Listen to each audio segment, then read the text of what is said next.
Buongiorno a tutti, good morning. We are going to start 20 minutes delay because there was a traffic jam in Frascati. It's unbelievable, but actually it was quite difficult to get here, and the Dean of the Faculty of Medicine is coming, Professor Orazio Schillaci. We were waiting for him, but I guess we need to start this presentation now. The opening is in Italian, following the tradition, then we will switch to English, so I'm sorry for the students. Autorità accademiche, cari colleghi e collaboratori del personale tecnico amministrativo, carissimi studenti, signore e signori. Desidero innanzitutto porgere il mio affettuoso benvenuto a quanti hanno voluto essere presenti in questa splendida Villa Mondragone alla celebrazione del decennale della nascita del corso di laurea magistrale in farmacia. Innanzitutto permettetemi di esprimere gratitudine e riconoscimento alle autorità accademiche, ai direttori di dipartimento presenti e passati dove afferisce il corso di farmacia, agli ex coordinatori del CdL, a tutto il corpo docente, al personale della segreteria didattica, all'ordine dei farmacisti, al magnifico rettore che ci raggiungerà più tardi e che in questi anni hanno tutti contribuito e collaborato nella significativa opera di sostegno a questo corso di laurea. Ma soprattutto vorrei ringraziare i numerosi studenti di farmacia, che qui vedo, che sono arrivati con qualsiasi mezzo, addirittura qualcuno con la bicicletta. Siccome Villa Mondragone non è semplice da raggiungere, insomma, veramente li ringraziamo, insomma.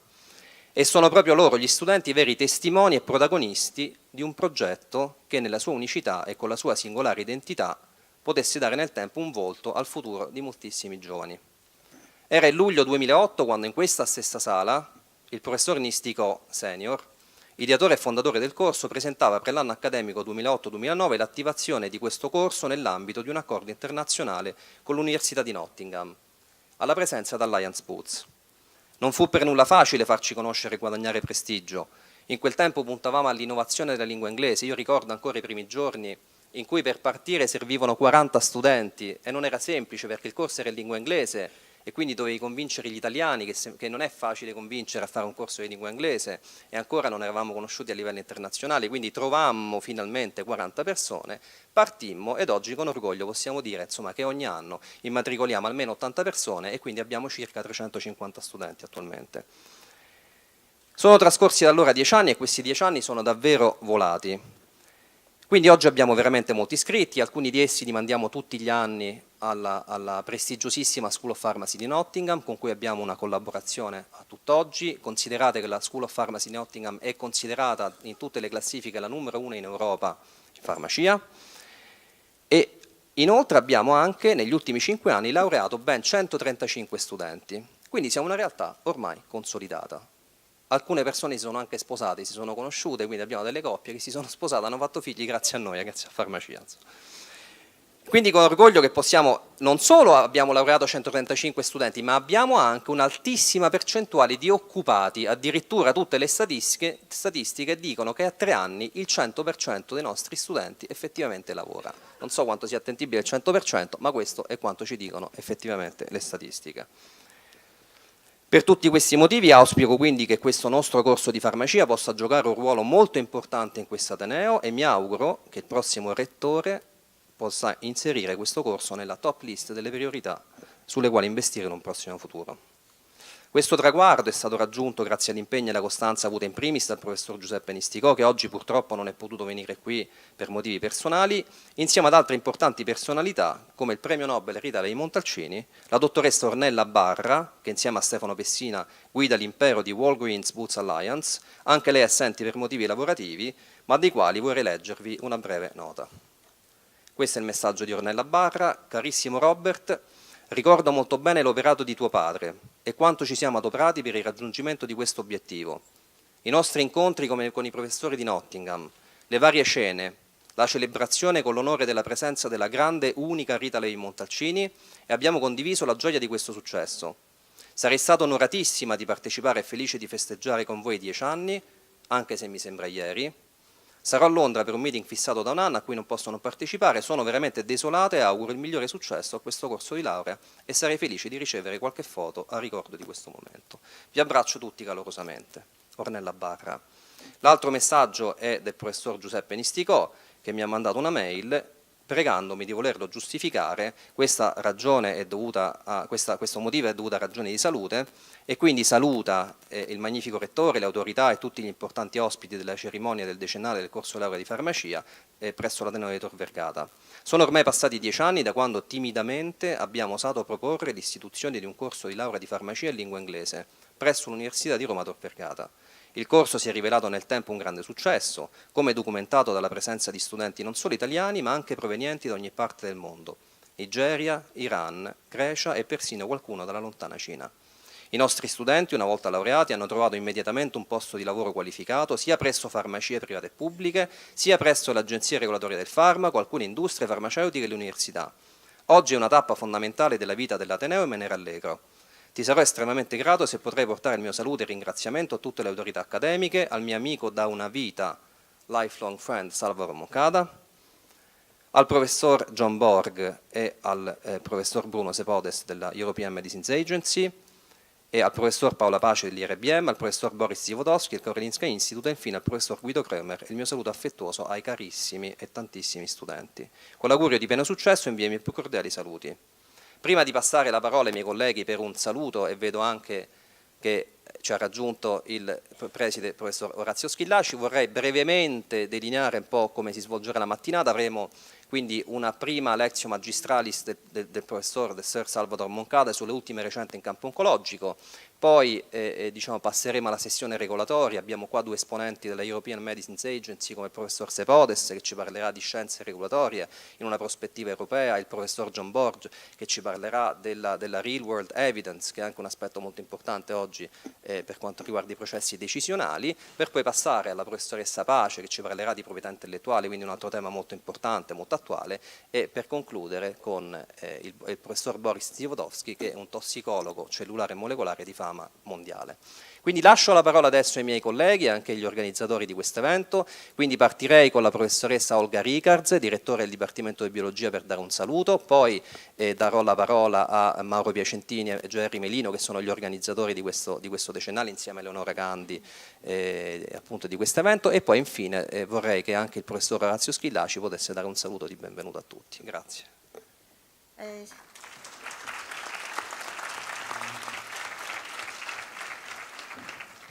Stimati colleghi, cari studenti, cari tutti, è per me un piacere essere qui oggi per celebrare tutti insieme i 10 anni dall'istituzione a Tor Vergata del corso di laurea in farmacia e per il conferimento del dottorato Honoris Causa in biochimica e biologia molecolare.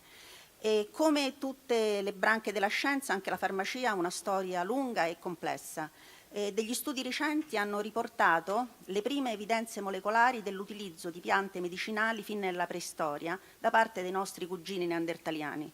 Infatti nella loro placca dentale sono state trovate tracce di piante dal gusto molto amaro e dalla scarsissima capacità nutrizionale, come la chillea o la camomilla, che sappiamo avere delle grandi proprietà terapeutiche, ad indicare che questi nostri antenati ormai estinti facevano uso di piante non solo per scopi alimentari ma anche per scopi curativi.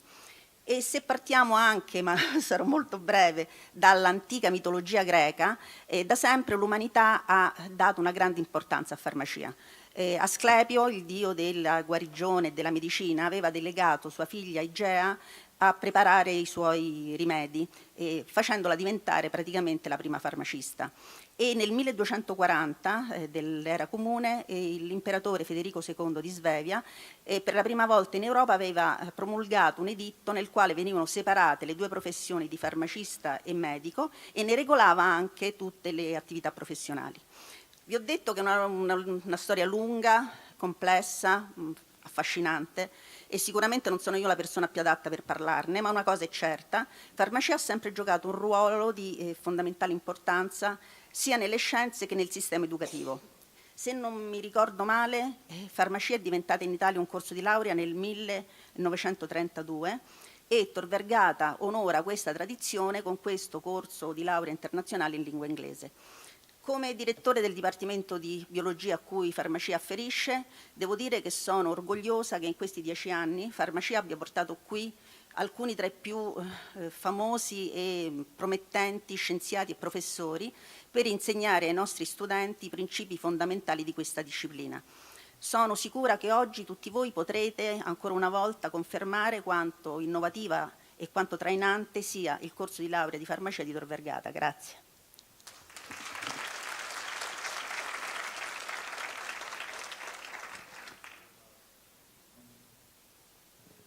Grazie Robert. Io sono particolarmente contento di essere qui oggi perché ho avuto la fortuna di partecipare fin dall'inizio a questa iniziativa. Mi ricordo ancora quando il professor Giuseppe Nisticò mi contattò. Mi dispiace molto tra l'altro che oggi non sia fra di noi perché lui è stato veramente, diciamo, l'ideatore e veramente la spinta iniziale fondamentale perché questo corso di laurea partisse. E quindi ho avuto il piacere di collaborare con lui insieme anche a Gerry Melino e il professor Paci che sta lì in seconda fila alla nascita di questo corso di laurea e l'idea sembrava essere bella ma avere qualche difficoltà di accettazione e invece nel corso del tempo abbiamo visto che questo corso è diventato popolare non solo in Italia ma anche e soprattutto all'estero. Io credo che i corsi di laurea in inglese vadano soprattutto dedicati a studenti che vengono non dall'Italia ma da paesi non di lingua italiana e quindi oggi siamo molto contenti che il 70%, se non sbaglio Robert, dei nostri studenti non sono italiani, quindi sono studenti che vengono dal bacino del Mediterraneo e anche zone non prettamente vicine al bacino del Mediterraneo. Abbiamo, mi ricordo ancora con Giuseppe Nisticò, stabilito questo rapporto con la Laura Booth, adesso col Green, e con l'Università di Nottingham, che sono diciamo, un po' il fiore all'occhiello di questo corso di laurea, perché i nostri studenti vanno a fare una summer school, ogni anno i migliori studenti vanno a fare una summer school a Nottingham, e quindi oggi dopo 10 anni possiamo dire che l'idea di Giuseppe Nisticò è stata vincente e speriamo di poter continuare in futuro a mantenere lo standard elevato di questo corso di laurea. Guardando al futuro io credo che il prossimo passo non è solo continuare questo ma implementarlo. Io credo che lo sviluppo di un dottorato in farmacia a Tor Vergata sia un passo fondamentale perché questa iniziativa non resti l'unico aspetto. Quindi di nuovo tanti auguri al nostro corso di laurea, ai nostri studenti, a tutti coloro che hanno partecipato e passerei la parola credo a Gerry.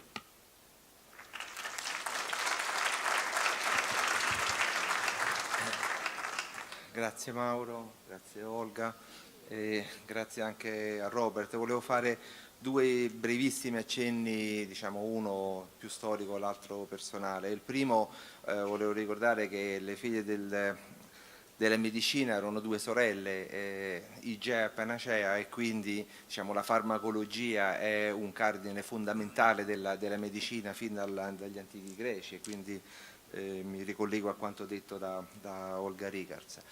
E mi ricordo a livello personale un giorno in cui fummo chiamato, Mauro ed io, da Pino Risticò,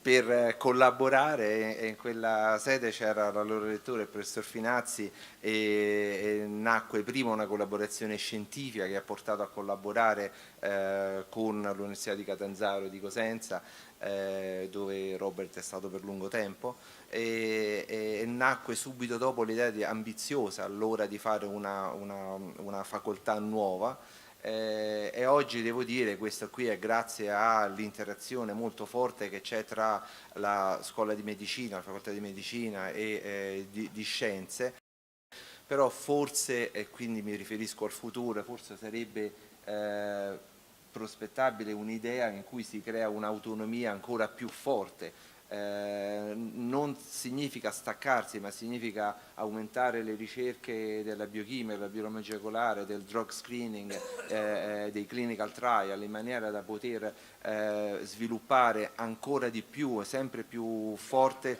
l'interazione che c'è tra la facoltà di scienze e medicina, creando una entità ancora più indipendente, più autorevole all'interno della facoltà, perché il futuro della medicina è la terapia personalizzata, il futuro è l'identificazione attraverso la genomica, la biochimica di terapie disegnate ad hoc per quella malattia, per quel malato. Per questo, diciamo, se Tor Vergata vuole essere lanciata nel futuro, deve sviluppare ancora di più questa facoltà che con grande lungimiranza, io e Mauro eravamo due piccoli pedoni, due piccoli soldati che Pino Nisticò e Finazzi hanno lanciato a quel tempo, quindi sarà nostro dovere cercare di continuare questa crescita. E volevo appunto chiudere con questo ricordo personale e augurarmi che questo sia un evento in un salone storico, ricordo del 1582, che quindi forse oggi dovremmo segnare un patto con le autorità dell'Accademia per una crescita ancora più forte. E io credo che forse la presentazione di questo dottorato honoris causa oggi in questa occasione simboleggia proprio l'interazione che c'è tra le scienze di base e la terapia.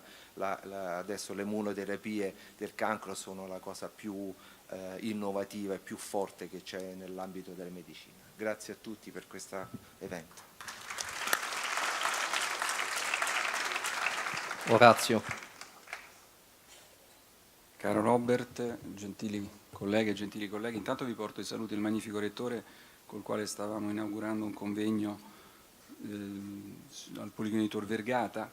Devo dire che sono qui con immenso piacere, mi ricordo in questi anni, prima da vicepreside e poi da preside, sempre la fitta collaborazione, prima col professor Paci, poi con la professoressa Canini, adesso con la professoressa Rickards, per questo corso che si è rivelato, credo, per l'Ateneo un vero successo, un corso internazionale di grande richiamo e al quale la facoltà di medicina ovviamente collabora strettamente. Credo che questo sia poi anche il messaggio che dobbiamo dare, cioè siamo poi un corpo unico con varie competenze. Il nostro interesse è quello di promuovere i corsi di alto livello per attirare gli studenti nel nostro Ateneo e quindi mettere insieme tutte quante le componenti importanti scientifiche, culturali, didattiche che abbiamo all'interno di Tor Vergata, credo che sia ben rappresentato dal corso di farmacia che rappresenta un'eccellenza e anche credo un modello virtuoso da seguire. Mi ricollego poi per chiudere a quello che diceva prima Gerry. È chiaro che i rapporti sono strettissimi tra farmacia e medicina e quello che io credo sia la medicina del futuro è la medicina delle 4P, una medicina proattiva. Oggi non possiamo più pensare che curiamo la malattia, dobbiamo curare il malato, perché malattie diverse, soprattutto le malattie oncologiche, si presentano, ma la stessa malattia, scusate, soprattutto le malattie oncologiche, si presentano in maniera diversa a seconda del paziente che purtroppo ne viene colpito.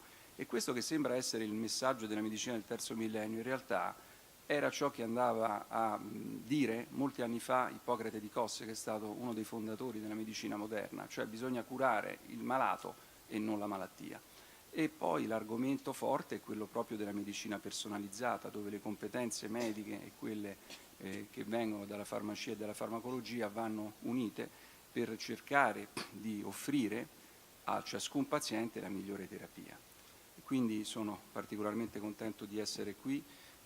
Auguro buon lavoro a tutti, sono contento, sono sicuro della riuscita dell'evento e quindi buon proseguimento a tutti i colleghi che in questi anni hanno fattivamente contribuito a far sì che il corso di laurea in farmacia da una sfida divenisse una realtà. Grazie. Grazie Orazio.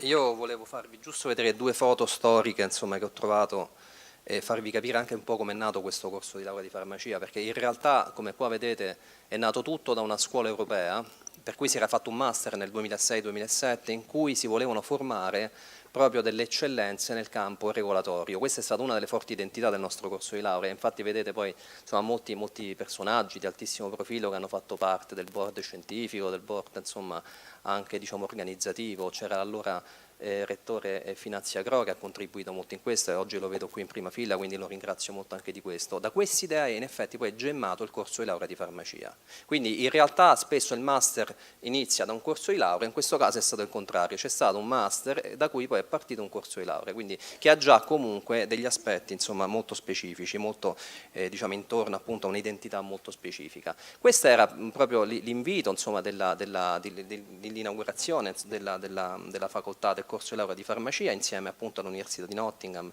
e insieme ad Alliance Boots. Vedete qua nel comitato d'onore come spiccano nomi molto importanti, come allora insomma Rita Lei Montalcini, insomma abbiamo anche Rocco Crimi che qui vedo in prima fila, insomma e anche tanti altri personaggi importanti insomma, che hanno partecipato appunto all'inaugurazione di questo corso di laurea. Diciamo, l'agreement è stato firmato nel lontano 2008, 10 anni appunto sono passati dall'inaugurazione del primo anno accademico. Qua vedete il vice rettore dell'Università di Nottingham, Sir Colin Campbell, insieme all'allora rettore Finazia Gro e insieme al professor Giuseppe Nisticò. C'era anche la presenza di Rita Lei Montalcini, Ornella Barra a questo importante evento, perché l'Alliance Boots ha rappresentato una collaborazione strategica proprio nel supporto che ha dato a questo corso di laurea. Quindi insomma queste sono un po' di foto d'archivio storiche, insomma, voglio condividere con voi. Ovviamente anche la stampa ha dato risalto a questo corso, che era un corso innovativo in lingua inglese, l'unico corso di farmacia in lingua inglese, ed è a tutt'oggi l'unico corso di farmacia in lingua inglese in tutto il territorio italiano, quindi siamo anche su questo, diciamo, molto originali. Questa è stata la presentazione del corso, giusto per farvi vedere che eravamo qua nella sala degli svizzeri, quindi effettivamente il ciclo si ripete, siamo ancora qua dopo 10 anni, più forti che mai. C'erano insomma a questa opening anche altri personaggi come l'allora professor Giuseppe Novelli, che poi diventò preside della facoltà proprio in quell'anno, insomma c'era Renato Lauro, Ferruccio Fazio, il ministro della salute, insomma c'era anche la grande Rita Lei Montalcini. E da allora iniziarono una serie di eventi, di conferenze, di workshop molto molto prestigiosi, dove abbiamo veramente invitato, come vedete qua, tanti personaggi dal mondo dell'industria, dal mondo della ricerca, delle agenzie regolatorie, insomma, e abbiamo creato questo network che poi insomma è servito proprio per lanciare il corso. Vedete, si toccano vari temi, dai temi del sistema nervoso centrale, alle terapie avanzate, agli aspetti regolatori, alle terapie antiipertensive, insomma effettivamente i vaccini per esempio è un altro tema molto importante, quindi si era creato veramente una sorta di rivoluzione culturale a quel tempo con illustri personaggi e abbiamo fatto un network che abbiamo poi mantenuto negli anni. Insomma. Questi sono un po' i numeri di farmacia, vedete negli ultimi 5 anni abbiamo laureato 143 persone, insomma chiaramente è un corso nuovo, quindi i primi laureati sono stati 5 anni fa, quindi sono comunque numeri importanti, ma soprattutto numeri importanti perché trovano tutti occupazione. Qua vedete a 3 anni la proiezione è che il 100% degli nostri studenti effettivamente lavora, ma questo lo sappiamo diciamo dalla realtà di tutti i giorni, perché i nostri studenti trovano veramente lavoro nell'industria farmaceutica, insomma nell'accademia, negli enti regolatori nazionali e internazionali, quindi effettivamente è un corso diciamo che è molto strategico anche per le opportunità di sviluppo di carriera per i nostri giovani.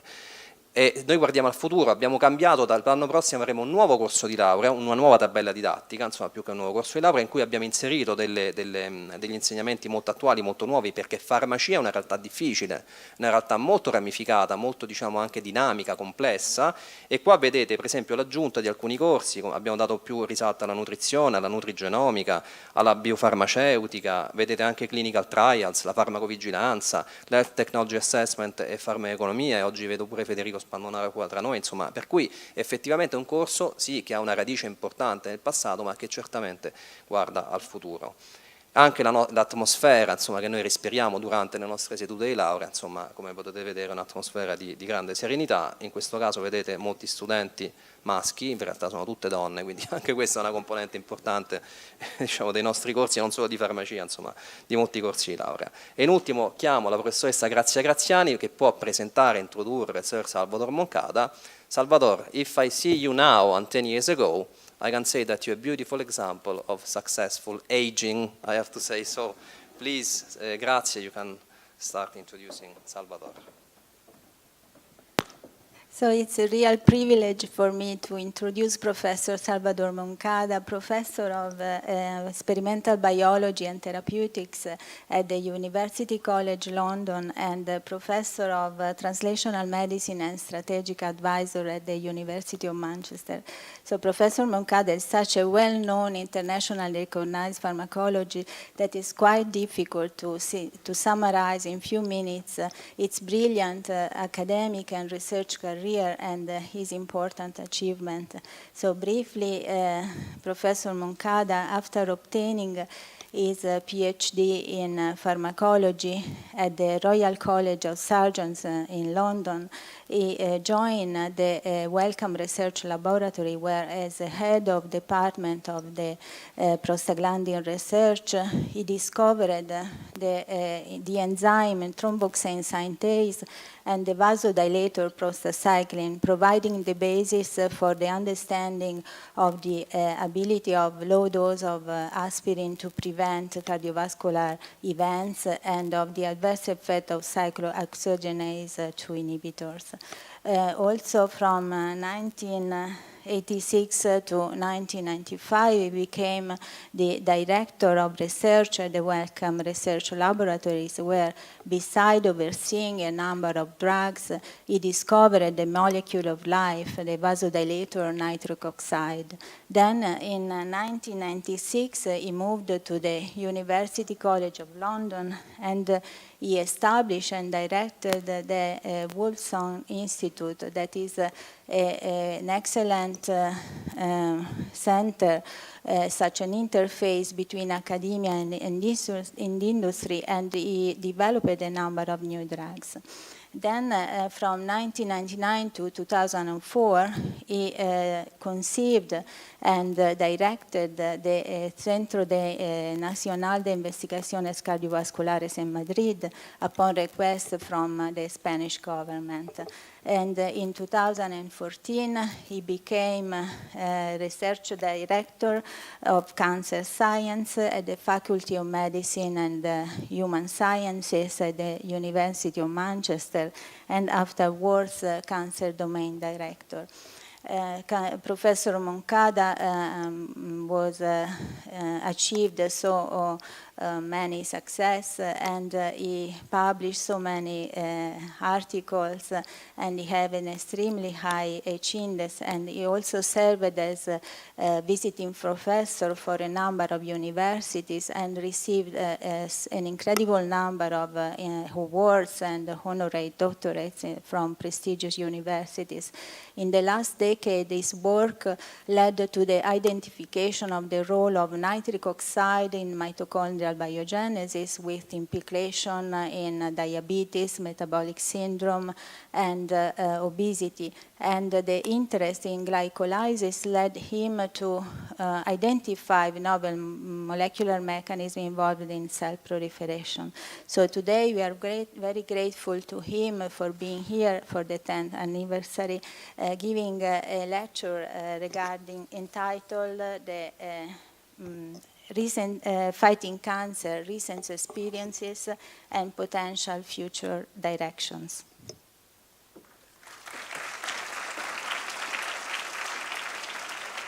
Salvatore, we are running 15 minutes late. In Italy we say quarto d'ora accademico, so we are perfectly on time.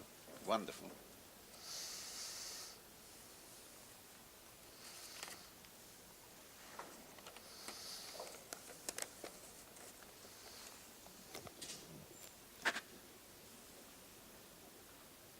Well, good morning, everybody. And thank you for that generous introduction. It's very nice to be among friends. It's very nice to be among colleagues with whom I have worked for so many years and have had so many exciting experiences in terms of academic work, in terms of life, and so on. I was here 10 years ago at the initiation of the course of Farmacia at Tor Vergata.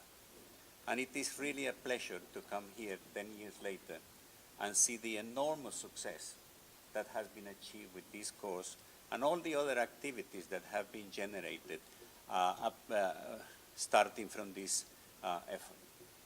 So it's a pleasure and it's an honor, because I think that if I was invited 10 years ago and I'm invited again, it must be that I did something good at the time. So I hope that I managed to match that contribution. Even now that is 10 years later, I might look the same, but things have actually changed. And one of the things that have changed for me is that in 2014, I became head of the Cancer Science Institute at the University of Manchester. And that has led to a specific interest in the area of cancer prevention and early detection of cancer. So I'm not going to talk about prostacyclin, I'm not going to talk about nitric oxide, I'm not going to talk about the developments that are still taking place in those areas. I would like to take you through the experience that I have had in terms of this work. I became very interested in this problem, what is called these days the cancer epidemics. The incidence of cancer is increasing everywhere, and is such that in some places, for example, like in the United Kingdom, 1 in every 3 people will develop cancer at some point of their lives. And it has been calculated that by 2030, 2040, 1 in every 2 people in the United Kingdom will develop cancer during the lifetime.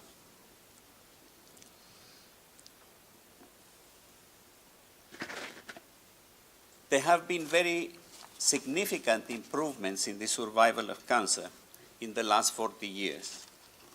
In 1970, for example, if somebody was diagnosed with cancer, he had the possibility, 50% of the people who were diagnosed with cancer had the possibility of surviving for 1 year.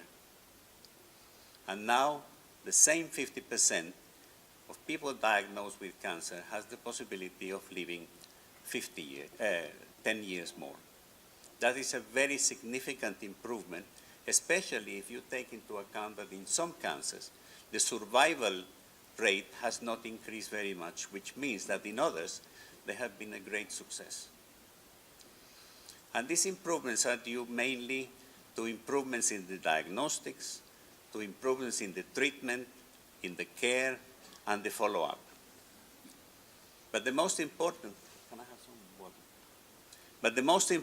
thing is that in the last 10 years, very spectacular advances have taken place, especially in the areas of immunotherapy and cell therapy, heralding further improvements.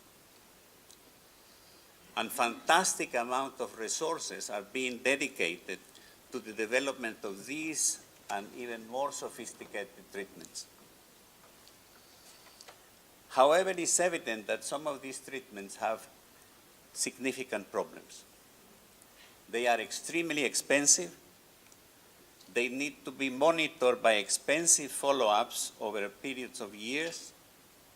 And on the whole, these treatments are not curing cancer, but just prolonging life, often inducing side effects, which in a number of cases force the cessation of treatment. This is a very expensive approach to dealing with this disease. And in the long term, it's not sustainable because it will be impossible to pay for the treatment of cancer if we continue going in this way. So I came very early on during my tenure as a head of the Institute to the conclusion that we have to really change the approach to the way we deal with this disease.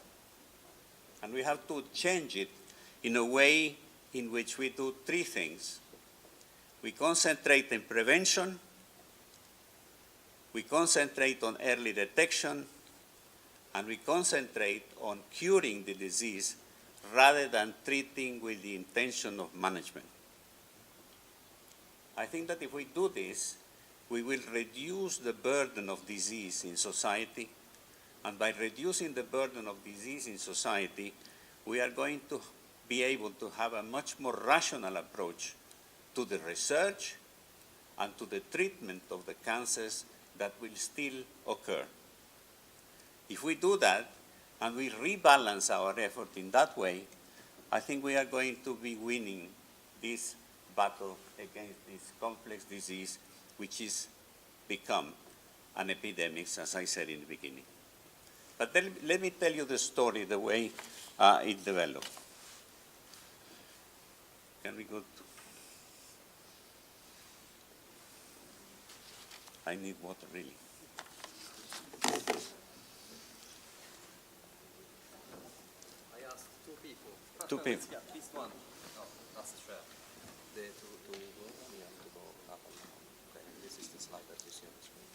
So this is 30. Yes, if you go down.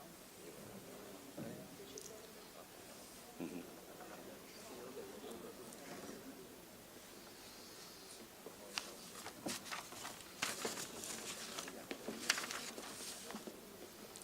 So this is the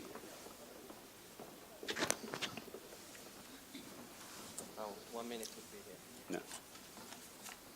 Problem? No. The problem is here mainly.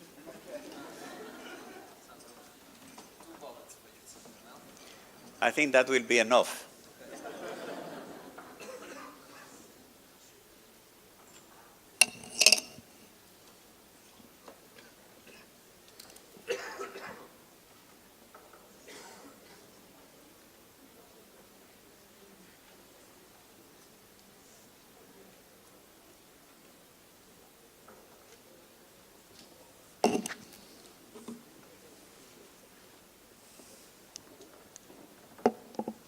So this is the Manchester Cancer Research Center, which is a center that was opened 3 years ago, and it houses about 150 researchers working in several areas of cancer treatment. Basic research and translational research.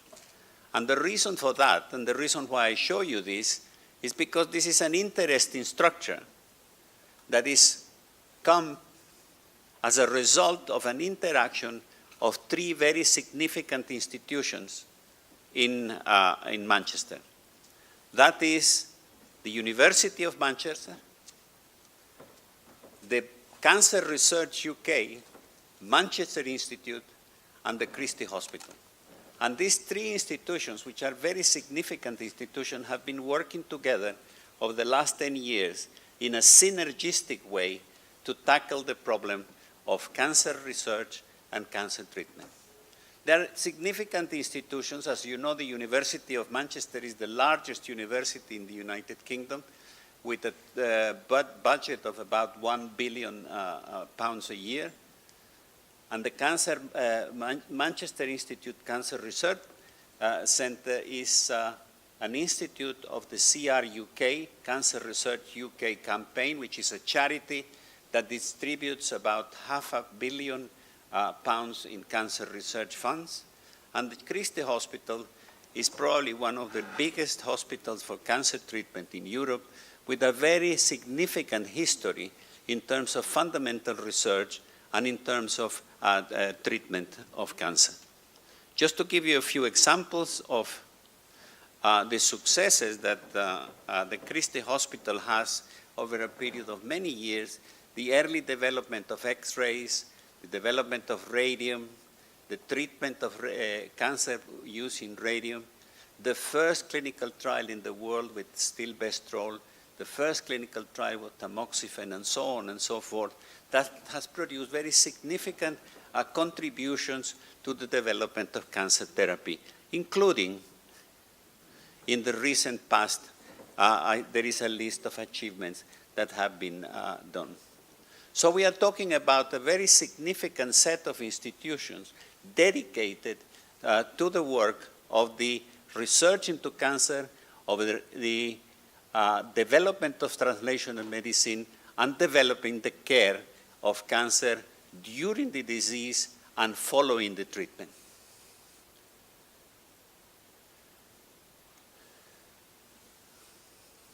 I see several things here at the same time.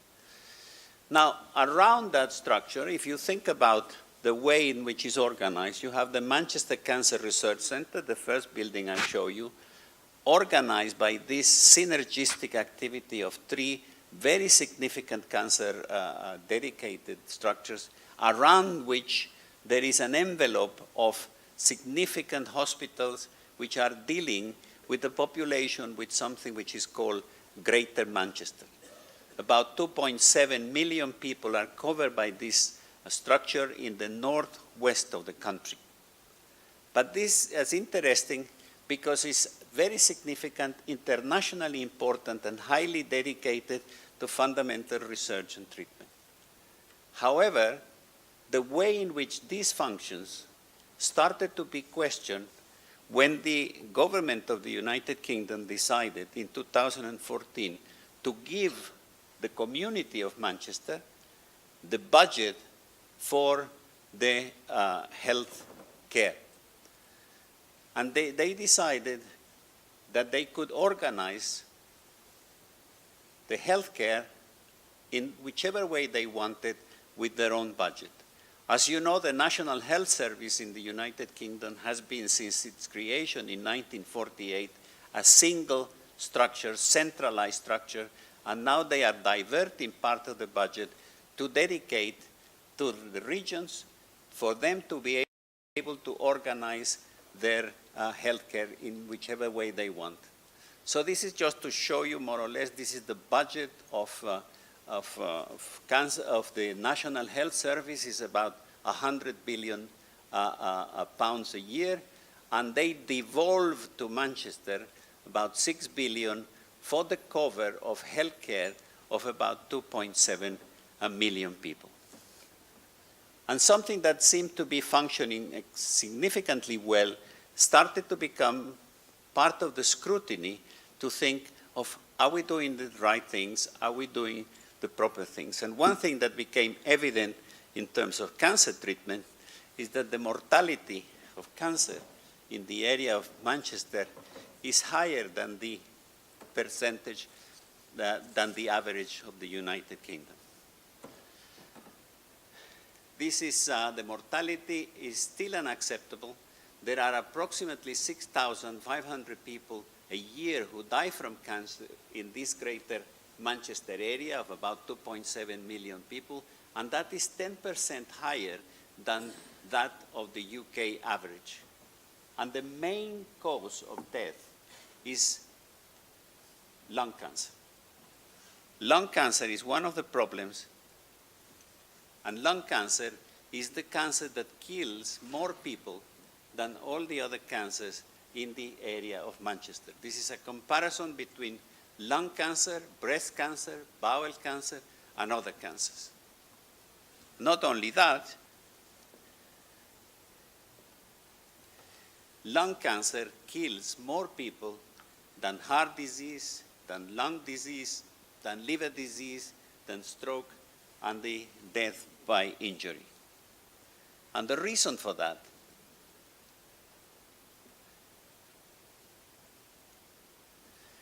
is smoking. In Greater Manchester, 21% of the population in that area of 2.7 million people that I talked to you about, 21% of the population smokes, compared to 18%, which is the percentage for the United Kingdom in general. And with a population of 2.7 million people, that equates over 70,000 more people smoking than if they were smoking at the same average as the United Kingdom. But it's even more interesting than that because this is not uniform. Manchester, as you know, was the city of the Industrial Revolution, and after that happened, Manchester has large areas of poverty which still remain from that time. And in those areas of poverty and difficult socioeconomical conditions, the life conditions and the lifestyle is not a healthy lifestyle. So it's very clearly related not only to smoking. The incidence of smoking in those areas is much larger than the 21%, and also other reasons of unhealthy living are very clearly concentrated in areas of socio-economical deprivation. And this is one of the reasons why we believe the problem of cancer. But if you put it together, all that, what that produces immediately is the problem of late diagnosis. The people living in conditions of poverty, not interested in the health, have very late arrival to the hospitals. And if you start looking at the diagnosis of these diseases, and you look specifically at lung cancer, and you see the diagnosis, late diagnosis in Greater Manchester has the second highest level of late cancer diagnosis in the United Kingdom. And if you look in terms of lung cancer, for example, almost 50% of the lung cancers are diagnosed when they are at stage 4. And if you put stage 3 and stage 4, you are talking about 65% of cases diagnosed late.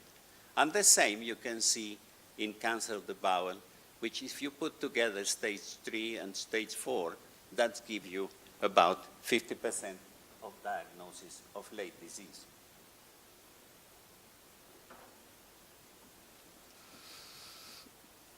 Late disease means more expenditure,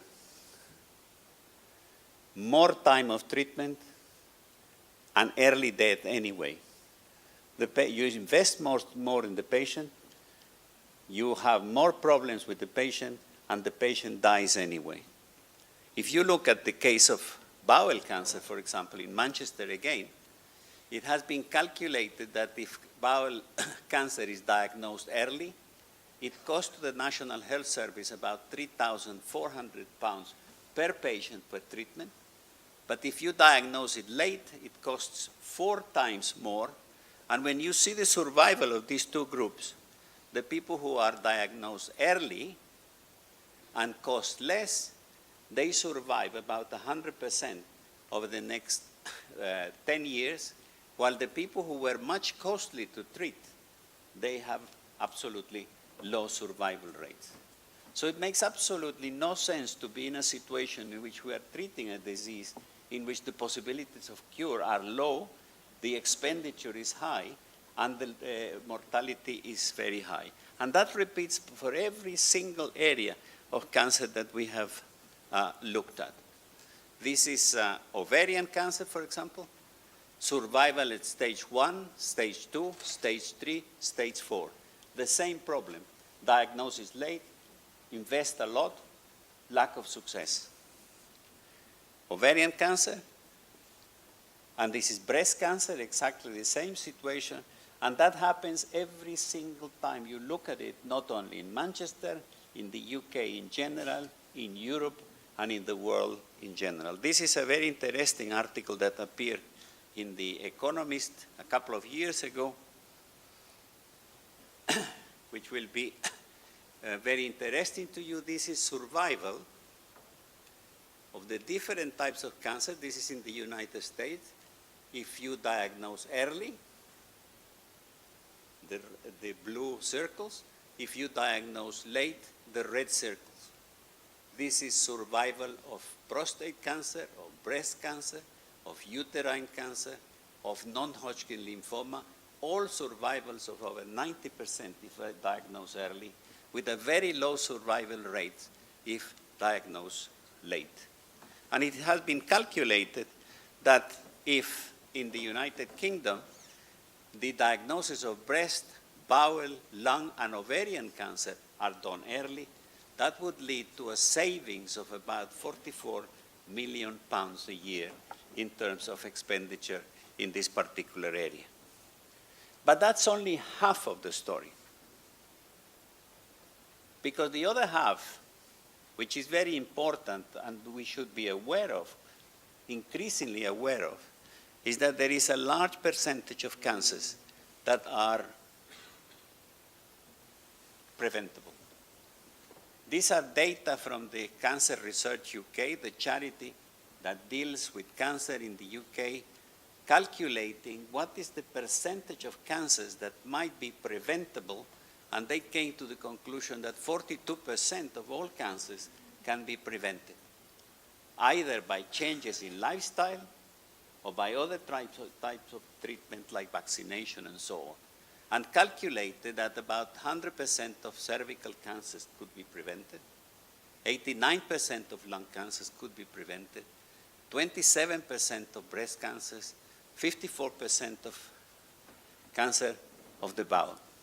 So we are talking about a condition in which you can achieve a big success if you talk about preventive measures and then concentrate on doing things that allow you to do early diagnosis. But if you start looking the way we spend the money in cancer, the situation is actually ridiculous. This is the cost of treating cancer that was calculated in 2010 for the whole of the world. It was about $1.6 trillion, with, if you put the consequences of cancer, that would go up to about $2.5 trillion worldwide. If you start looking how we spend that money, and you look, for example, at the budget of the European Community, treating cancer is more expensive, or at least was more expensive in 2010 than the whole budget of the European Community. And if you look at the way in which that's spent, you can see that if you look for how much was spent in terms of prevention and early detection, practically was nothing. So we decided to look at the way we spend the money in Manchester. And this is for the year 2012. 540 million pounds were spent in the treatment of cancer. Of those 540 million, 3.2, which is 0.6% of the total cancer spend, was invested in cancer prevention and health promotion, which would be useful in terms of the prevention of the disease. Looking worldwide, we are spending less than 3% of the total budget of cancer in measurements related to prevention and early detection of the disease.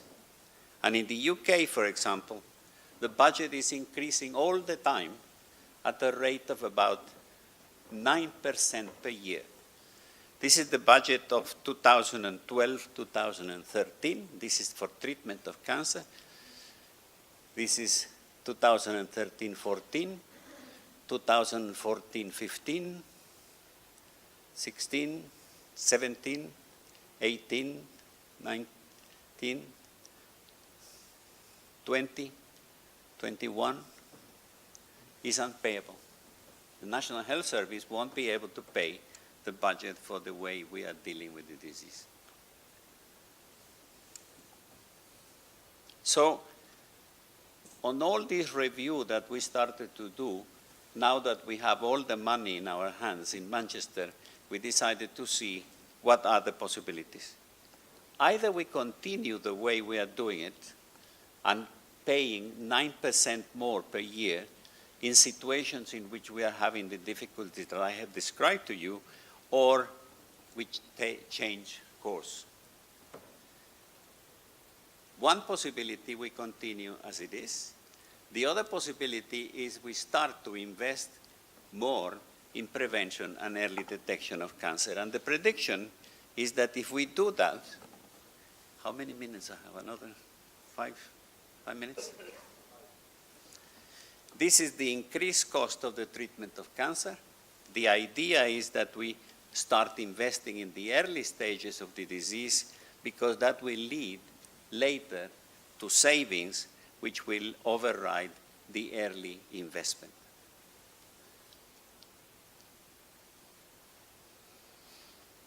So historically, we said, if you look at the natural history of the disease, cancer prevention, early diagnosis, treatment, and living with cancer, all we concentrate is where this blue square is, fundamentally in the treatment of the disease and later after treatment. What we need to do is to invest in prevention, and what we need to do is to invest in people who have had cancer and who are surviving longer and longer post-cancer treatment.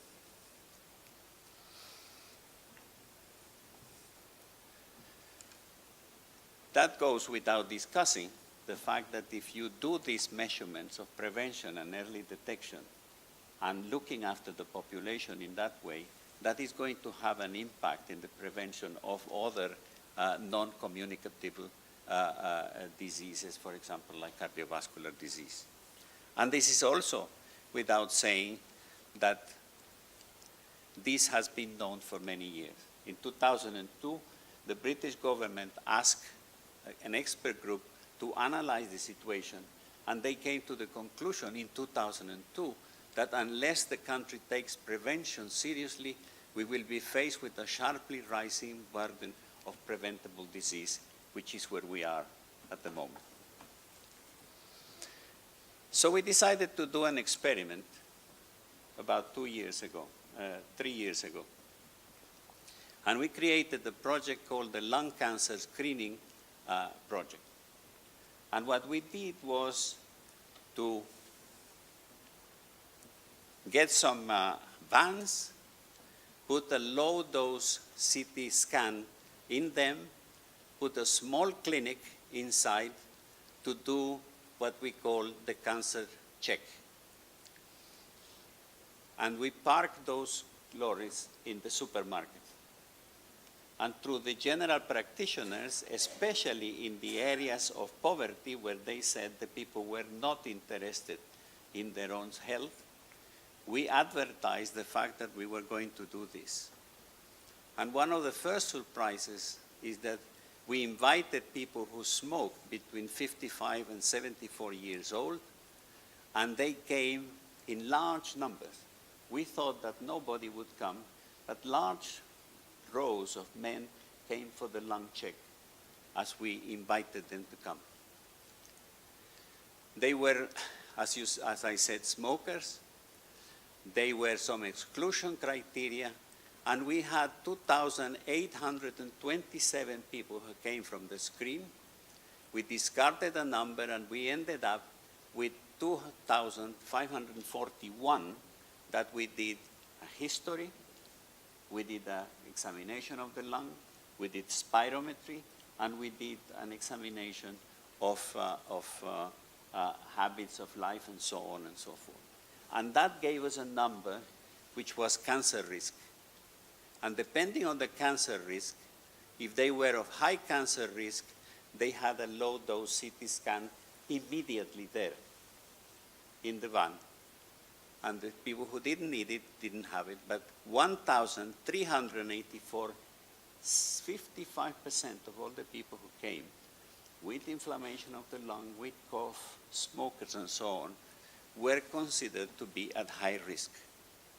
And when we did the CT scan, fascinating thing is that from 1,384 screened, 3% were positive for cancer. And those cancers, 80% were early stage and 63% were at stage 1. So those cancers were practically 100% curable. This compares with the historical data that I gave you before, in which 47.3% are diagnosed late at stage 4.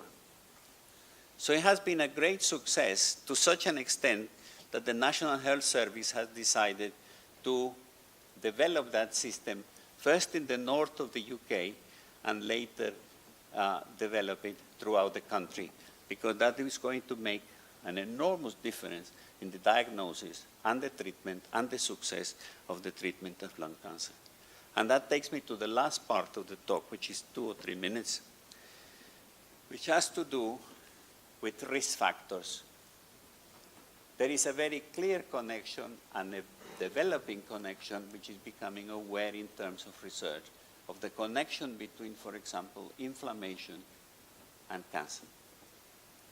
And a few years ago, these results were published of a study called CANTOS, which is a study that was designed for the study of the prevention of cardiovascular disease.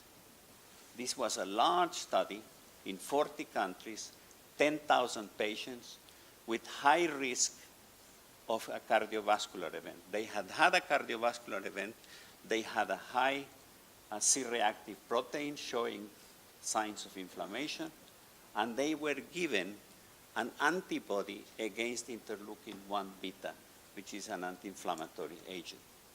And what was found in that study is there was a 50% reduction in the risk of a second cardiovascular event, which is very positive in terms of showing the connection between inflammation and cardiovascular.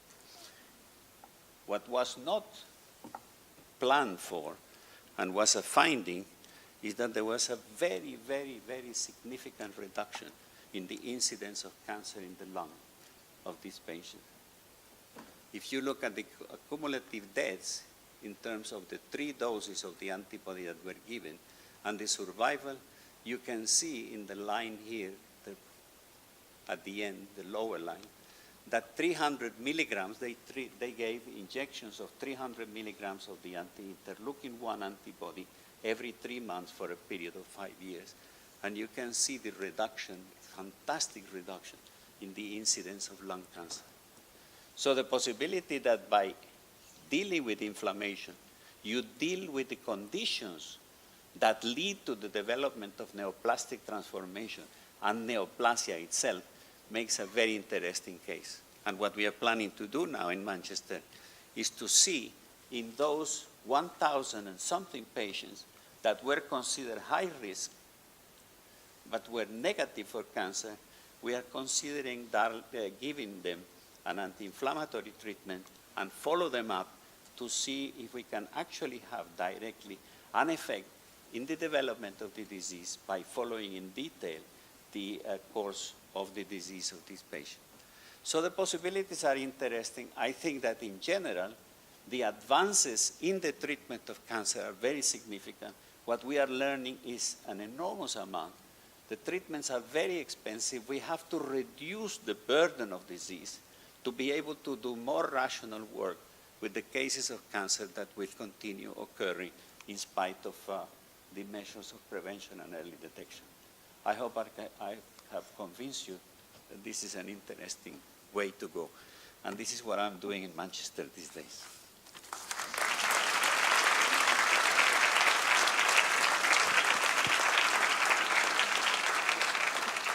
Thank you, Salvador, for this very beautiful lecture.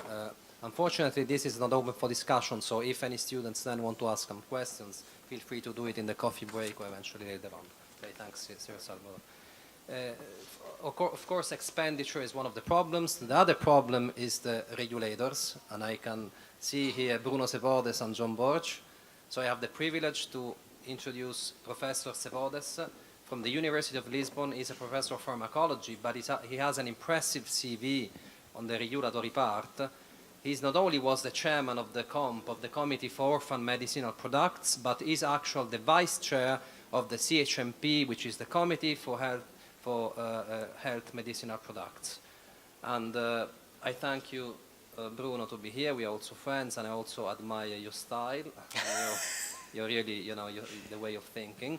And in fact, the topic that he's going to speak today is a very interesting and very modern one. It's a European perspective on the advancement of regulatory sciences.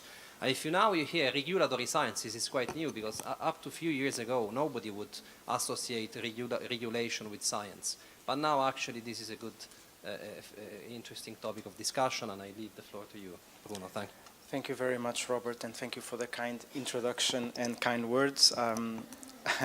I'm humbly here, and I thank you very much for this invitation and for the chance to share your 10-year anniversary on this specific occasion.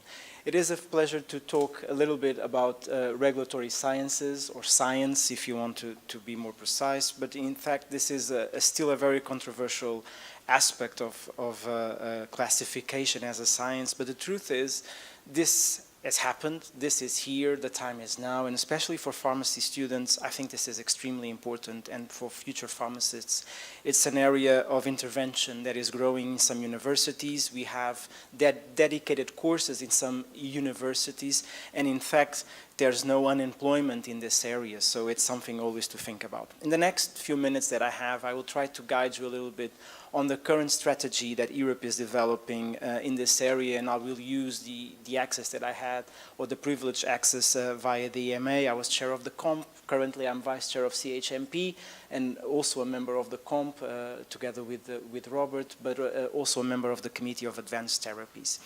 And I work at University of Lisbon, starting as a pharmacologist, and there's something about pharmacologists, we tend to move a little bit into public health more directly, but we still keep our passion for the laboratory and everything we do. A disclaimer, every single thing that I'm going to say today is completely out of my head, and no one has any responsibility about it except myself. So regulatory sciences, where does this come from? Regulations, many definitions came forward. The US was always first on this. And in fact, the first definition was by John Francis. He says, well, regulation occurs when the state constrains private activity or practice in order to promote public interests. Later on, with the advancements they needed to have on the environmental laws, a book, The Fifth Branch, Science Advisors as Policymakers, came out in the 90s, and Sheila Jasanoff defined this as regulatory sciences is the body of a scientific and technical knowledge that serves regulatory decision-making. So for the first time, a decision was assumed to be always based on not only scientific, but technical aspects that needed to be together. Of course, the precautionary measure was always there. The precautionary principle that in order to define a risk, we have to acknowledge the uncertainty, and we have to take a decision based on that uncertainty. So this precautionary approach is still today the base of our regulations and the way we work. So regulation is regulatory sciences, the scope is large, but it actually stands on the scientific, but also on non-scientific grounds. That's why this is a bit controversial. There's no specific methods for regulatory sciences, but well, pharmacology doesn't use a specific method. It uses the methods of other disciplines, and it's still a science. So we can assume that by using other techniques and other scientific methods, we actually, in regulation, try to go not only through science, but also through laws, judicial decisions, other regulations or previous regulations, and build a body of evidence that actually helps us in making or taking a decision. A good example is here. If we know exactly the factors that are related to a carcinogenic aspect of one carcinogenic aspect of a product or a disease, and we know the science behind it, we can explain why cancer occurs, why it's there. Well, then we need to take also into consideration politics, economics, and economic conditions, ethic values, other aspects that need to be considered, and this is done by regulators that then have an outcome that is the regulation. Why is this relevant for pharmacists? Well, many of you perhaps are thinking on regulatory affairs. And what is different between regulatory affairs and how have we evolved to regulatory science? Well, regulatory affairs actually comply with regulations. So there's still science there, but it's compliance with regulation. Someone has to build the regulation. And regulation has, regulatory science evolves and optimizes regulations. Regulations are not static. They need to be evolving with science. And if you think about therapy today, 2019, and if you think on therapy in the year 2000, many things have changed. How did regulation respond to those challenges? This is why it's a science, it's evolving. And this is why you have a strong scientific basis because this is regulatory science strives to fit regulation into science. We want to regulation to be explained by science very easily. So this brings us back to innovation. And we know companies have the goal of providing us with innovative and more efficacious products. We know that for 1 million molecules that there are available, perhaps one reaches marketing authorization. And one thing as regulators we can never forget is the value of innovation. But this is valuable also for regulators, but also for other policymakers and stakeholders. There's value for patients. Patients all over Europe are living longer, healthier, and more productive lives thanks to innovative medicines. There's value for healthcare systems because we know that innovation puts them on a more sustainable path by reducing some costs in other parts of the healthcare. This is an ideal definition. It's not sometimes like this, we know that. But there's also value for economy. We know that if we continue to generate innovation, investment goes to that branch of the budget, and in the end, if you don't focus on this, the money is going elsewhere and not to health. So it's always a good thing from our perspective. Most importantly, there's value in innovation for society. So here's the connection between regulation and public health and what we want to observe in a society. We want to see situations like observed, for instance, when we look at different cancers, and that was brilliantly presented by Salvador Moncada. But if we think about today and the management of cancer, you have here 3 examples of countries where patients that are diagnosed return to work after 12 months of their initial sick leave. In case of, for instance, of Japan, 81%. And this is what you want. You want to keep citizens working, healthy as much as possible, or in conditions to produce for the society, to feel valued too. So this is a good result of current innovation. So where were we in 2008? Well, we were on the brink. I usually choose 2008 because it was the year I actually joined officially the regulatory world. And at the time, we were on the brink of a decade of change. We had in the past high-profile products withdrawals. Remember, Vioxx was in 2004. We had, at the time, we were introducing new approaches to risk monitoring. Some national authorities were still having troubles on providing assessments of quality, with quality and on the proper timeline as scheduled. And regulators were only focused, or mainly focused, on risk assessments and nothing else. Where are we today? So we're in 2019, but I wanted to keep the 10-year challenge. And following the unprecedented decade of change, what we have now is collaborations between regulators with other stakeholders, not just industry, but with patients, with other regulatory bodies. In Europe, we are easily connected to FDA, to Health Canada, to Australia, to PMDA in Japan. Also, what we have now is major national authorities are actually complying with the system and providing assessments with the proper times for approval. And from the side of the regulators, we now are looking to expedited access to the market. So whenever we have innovation in front of us, we try to get it as fast as possible to the market via innovative regulatory pathways. Where do we want to be in 2028? In 10 years from now, we want Europe to be in the forefront of medicine's innovation and development. We are leading in many aspects, but of course we have to compete with FDA, and that is never easy, as you know. But to be fair, we are leading in many aspects. We will see a strongly connected world with real-time accessibility and information and data. 99.9% of people sitting in this room have a phone and are already connected now, just now. So it's very easy to connect, and that we need to take advantage of that as professionals of the area, especially in health. We will have more interactions between stakeholders, especially industry and regulators, to speed up the process to get new medicines to patients.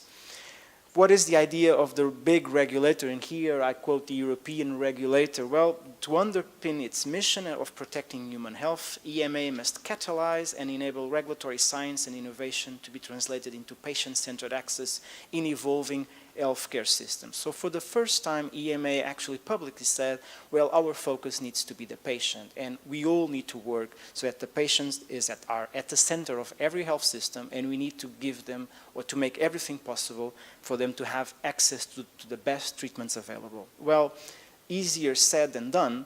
So this is actually the scheme of the current planning for regulatory science in Europe for the next 5 years at least. So it's a swirl, and that is the idea. It's a little tornado with a very okay, it's there. It's a little tornado, and in the end, it starts by showing you many activities that the agency is developing, from developing better advisory processes, from trying to update the way we assess risk-benefit, trying to engage and communicate with different stakeholders, and also, as you will see in the next presentation, to have a better focus on how can we generate data during the entire life cycle, including using data from real-world evidence and post-marketing authorization data.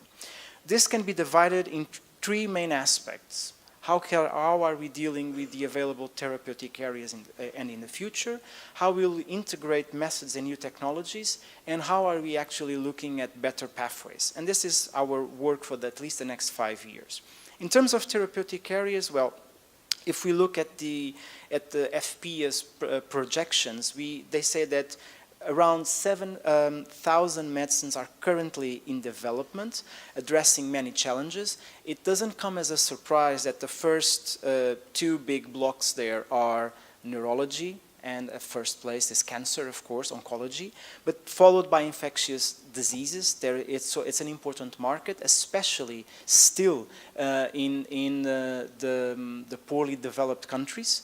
And then there's only one exception on the in the infectious diseases, which is HIV/AIDS, because HIV/AIDS and this infection is now treated as a chronic disease. The investment there is contained, because although you want a curative investment, of course, or a curative approach, to be honest, these days it's very well controlled with the drugs that you have, so investment is reducing.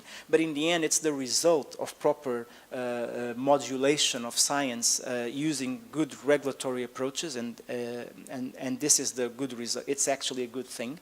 But in the end, it's very clear where the focus for the next years are. And here I have just a few numbers, but it is still impressive. And again, if we go for HIV, the last example, since 1991, there has been a 94% reduction in age-standardized death rates for patients living with HIV, for instance, in France. And this is data from the big 5 countries in Europe. If you look at how in these therapeutic areas, and if you think of oncology, and many cancers are rare, we obviously need to connect to rare diseases. And how is Europe actually tackling this challenge? By using or making use of the regulation on rare diseases, and using the regulation 141/2000 on orphan medicinal products, and incentivizing the development of products for rare diseases. And of these products that have been approved just last year, we had 235 applications for designation. We had a significant amount of these on oncology and neurology. So this corroborates the FPA data, actually. And here you can see that these products actually are targeting pediatrics, but also so pediatric patients, but also adult patients. When you look at new approvals, and here for the general population, not just the rare population, you have, there has been a decrease since 2016, but when we look at the 2018, still 84 applications, 76 initial applications for 76 new active substances. And then when we separate these things, you see the steady state development on advanced therapies. So we need to do something there. That is an area of interest. If advanced therapies are seen as advanced and the future, and they have been advanced for the last 10 years, where are we now? Why do we still only have 2 or 3 products every year trying to reach or to get a marketing authorization? So this is why investment needs to be channeled to these areas. And that brings me very fast to methods and technologies. And here, again, we have the list of the major therapeutic areas. And again, on the other side, you have the advanced approaches to these therapeutic areas, mainly the use of cell and gene therapy, cell and tissue-based products, and new materials, meaning, as you will see, the existence of borderline products between regulations, between medical devices and drugs, the use of nanotechnology, and all of this needs to be addressed. Because slowly, And this is relevant for not only for medical doctors, but also for pharmacists, is that we are moving from a situation, when I was trained as a pharmacist, I was probably in the generation of the one drug fits all, and slowly moving into personalized healthcare of today, whereas you have a segment of patients treated depending on a specific biomarker. But in the very near future, we will move to the third part of this graphic, where you have one single patient being with a comprehensive profile defined and having or receiving an individualized individualized treatment. And this is following the evolution or the trends in science and technology that we have been observing. And these days, it's not strange to hear that we have specific strategies for delivering transgenes into patients. We have CAR T cells as a relevant scientific approach. We took gene therapy to another level when we introduced and started trying to look at medicines that actually promote gene editing, with like the CRISPR-Cas9 situation. And we, as regulators, need to look into this. All this science, the technology, we need to look at all these two aspects and combine them to see, well, how can we make this fit the regulation? So, or does the regulation needs to change? And that's what we are actually looking at. So what are our current priorities? First, support, incentivize personal medicines, development of biomarkers, trying to actually have translation of cells, genes, and tissue-based products into treatments. And the way we can do that is to provide better scientific advice during drug development to companies. Trying to facilitate implementation of novel manufacturing techniques and technologies, and also to develop a regulatory response to the new trends in new nanotechnology and new materials that are in use. And this is something that is not done and needs to be addressed in the next 5 years at least. Also, non-clinical science is changing. We're moving to different models. We're reducing the use of animals. Sometimes we still have to use animals, but better models are still needed, and a lot of development needs to be done in this part.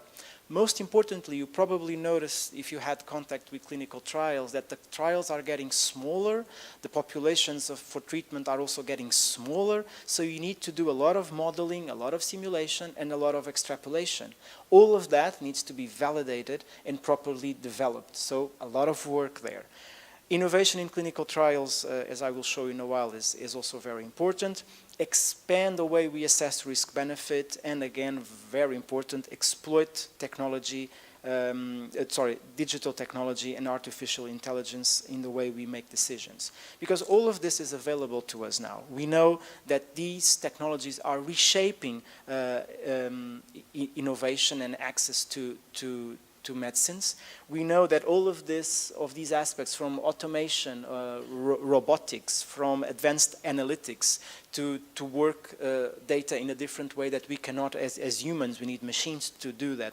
Artificial intelligence, augmented or virtual reality, blockchain technology, or the Internet of Things using sensors that we all use. Perhaps some of us in the room have a Fitbit or a smartwatch, or even our phones can actually tell us how many steps we did today. So all of these things need to be used, or we need to understand that they will reach healthcare, and we need to be prepared as healthcare professionals.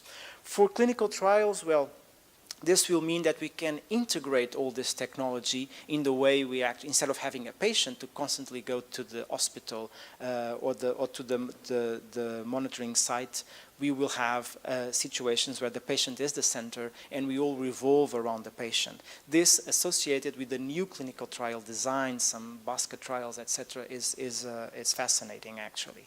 Also, we know that we have a lot of technologies. We have, but on the other hand, no professional is actually connecting them to the patient. So this is actually complicating the burden of treatment. And in the end, what we want is actually, well, forget the protection of data. I'm just looking at this as a scientific point of view. But what we want is actually to connect people, and our patients in a way that we can help to get a better outcome of their treatment. And a good example is digital therapeutics, the new wave that is reaching us, where you can have mobile technologies used to deliver a therapeutic content. And this means that a digital technology might adjust dosing of a pharmacological agent based on individual measures of certain biomarkers, efficacy, safety, treatment exposure, or any patient-reported outcome. This can be used alone, or with a class, family of drugs, or with a specific drug. And some of them are already, FDA started this an approval of one of these products in 2017, and it's something that is quite interesting. Because in the end, what we are also moving to is the new product information. Perhaps many of you never looked at the SMPC, to the characteristics of a product, and perhaps a patient doesn't too. Everyone Googles things. And we want to make product information interactive. We want to bring a new era of product information to the patient. Ideally, to get better management of the risk if any accident happens with that medicine. So all of this can be integrated, for instance, with the electronic medical records of the patients, with other health literacy materials that are available, and personalized information can reach each one of us as a patient. At the same time, we have push alerts, pull adverse drug reactions, and real-life patient use data aggregation that will help regulators to make better and informed decisions. How does this impact, I'm reaching the end, how does this impact pharmacy in the near future? Well, we have mobile health here, the time is now. Digital tools will increase engagement with our patients. Wearable health devices will help us also have a better reading of what the patient is experiencing and how he's living with his disease. Biomarkers that, like we use these days, only cholesterol and glycemia, but there's so much more. The world is big in this aspect. And what we need to think is that all of this will reinvent patient experience, and it will make patient come back to the pharmacy and connect better with us. Finalizing with access pathways very fast, the PRIME scheme is a crown jewel currently of the EMA. The idea is to bring medicines with major public health interest to the market, and so far we had several designations for PRIME. Some of them will bring therapies that will solve unmet medical needs.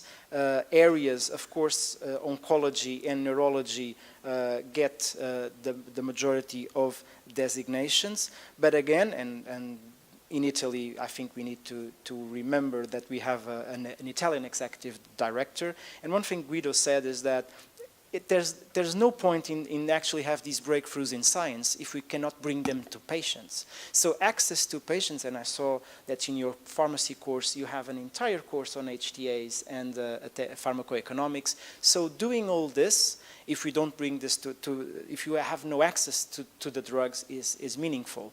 So in fact, and the medicine fails its primary purpose. So we did an analysis at the EMA and looking at, this was Jorge Martinalbo, and looking at the time that it took between marketing authorization and access to patients. In some cases, or in some countries, we had 11 months or 18 months.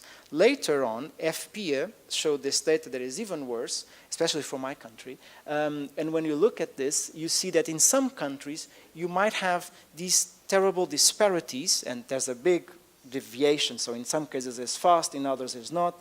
So all of this needs to be solved. So it's a major problem. How are we contributing to this? And this is why I will be fast here. We are contributing to this, trying to actually stimulate dialogue between HTAs, payers also, as much as possible with the regulators at the time of approval, so that the data that is generated by companies serves both the regulators and HTAs and payers. It is difficult, but it is what we are doing. And my last slide is, how do we aggregate all this? So this can be, the future can actually be divided in two big areas for regulatory sciences. The societal societal challenges and the biomedical challenges. From the biomedical challenges, I just showed you that it will be in the very near future. How do we deal with personalized medicine? How do we deal with the new technologies? And how do we deal with the innovative clinical trial designs? All of this is being also tackled by public and private partnerships. Our IMI is a good example of that, where funding and significant funding is coming from. New regulatory tools like Prime Scheme and others are available, and we need to integrate them. And in terms of society, of course, we need to keep on building trust. We need to cope with the globalization of many of these processes.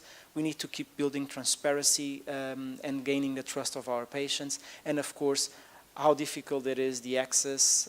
Instead of big blockbusters, you will have niche blockbusters depending on the products and the personalized medicine approach. And all of this, I think, will keep us very busy in the next 5 to 10 years. Sorry if I exceeded the time. Grazie.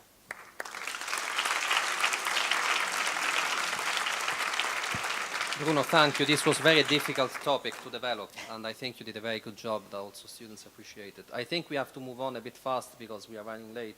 Otherwise, Gerry Melino gets nervous for the Dottorato Honoris Causa. So I ask John Borch, please, to come here.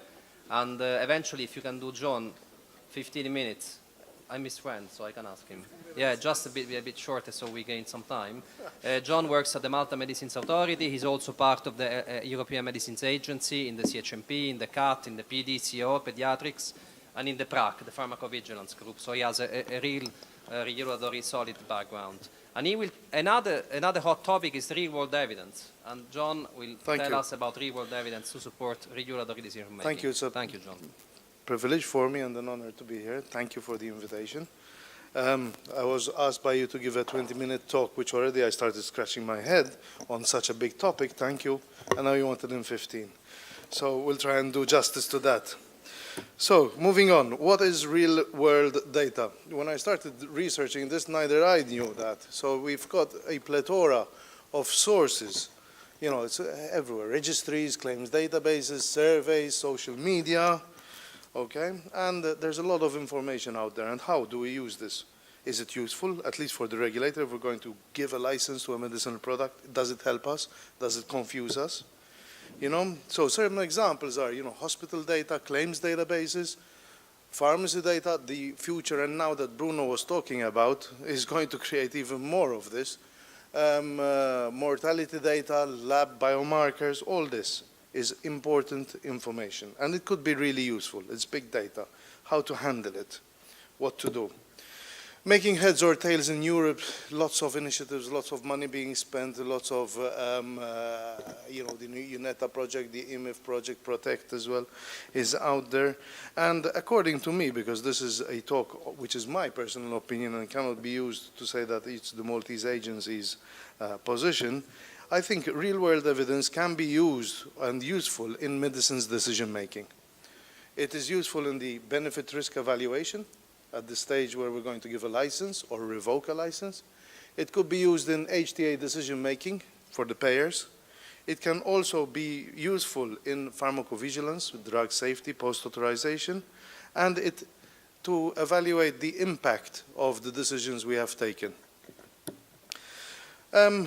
As such, there are different areas where you can actually use this in what we call in the life cycle of, not life, but different pathways in which products can actually be authorized, either through an adaptive pathway where the license, a company goes in for a license with a very small niche indication, and then over time they keep on expanding it to cover a broader population.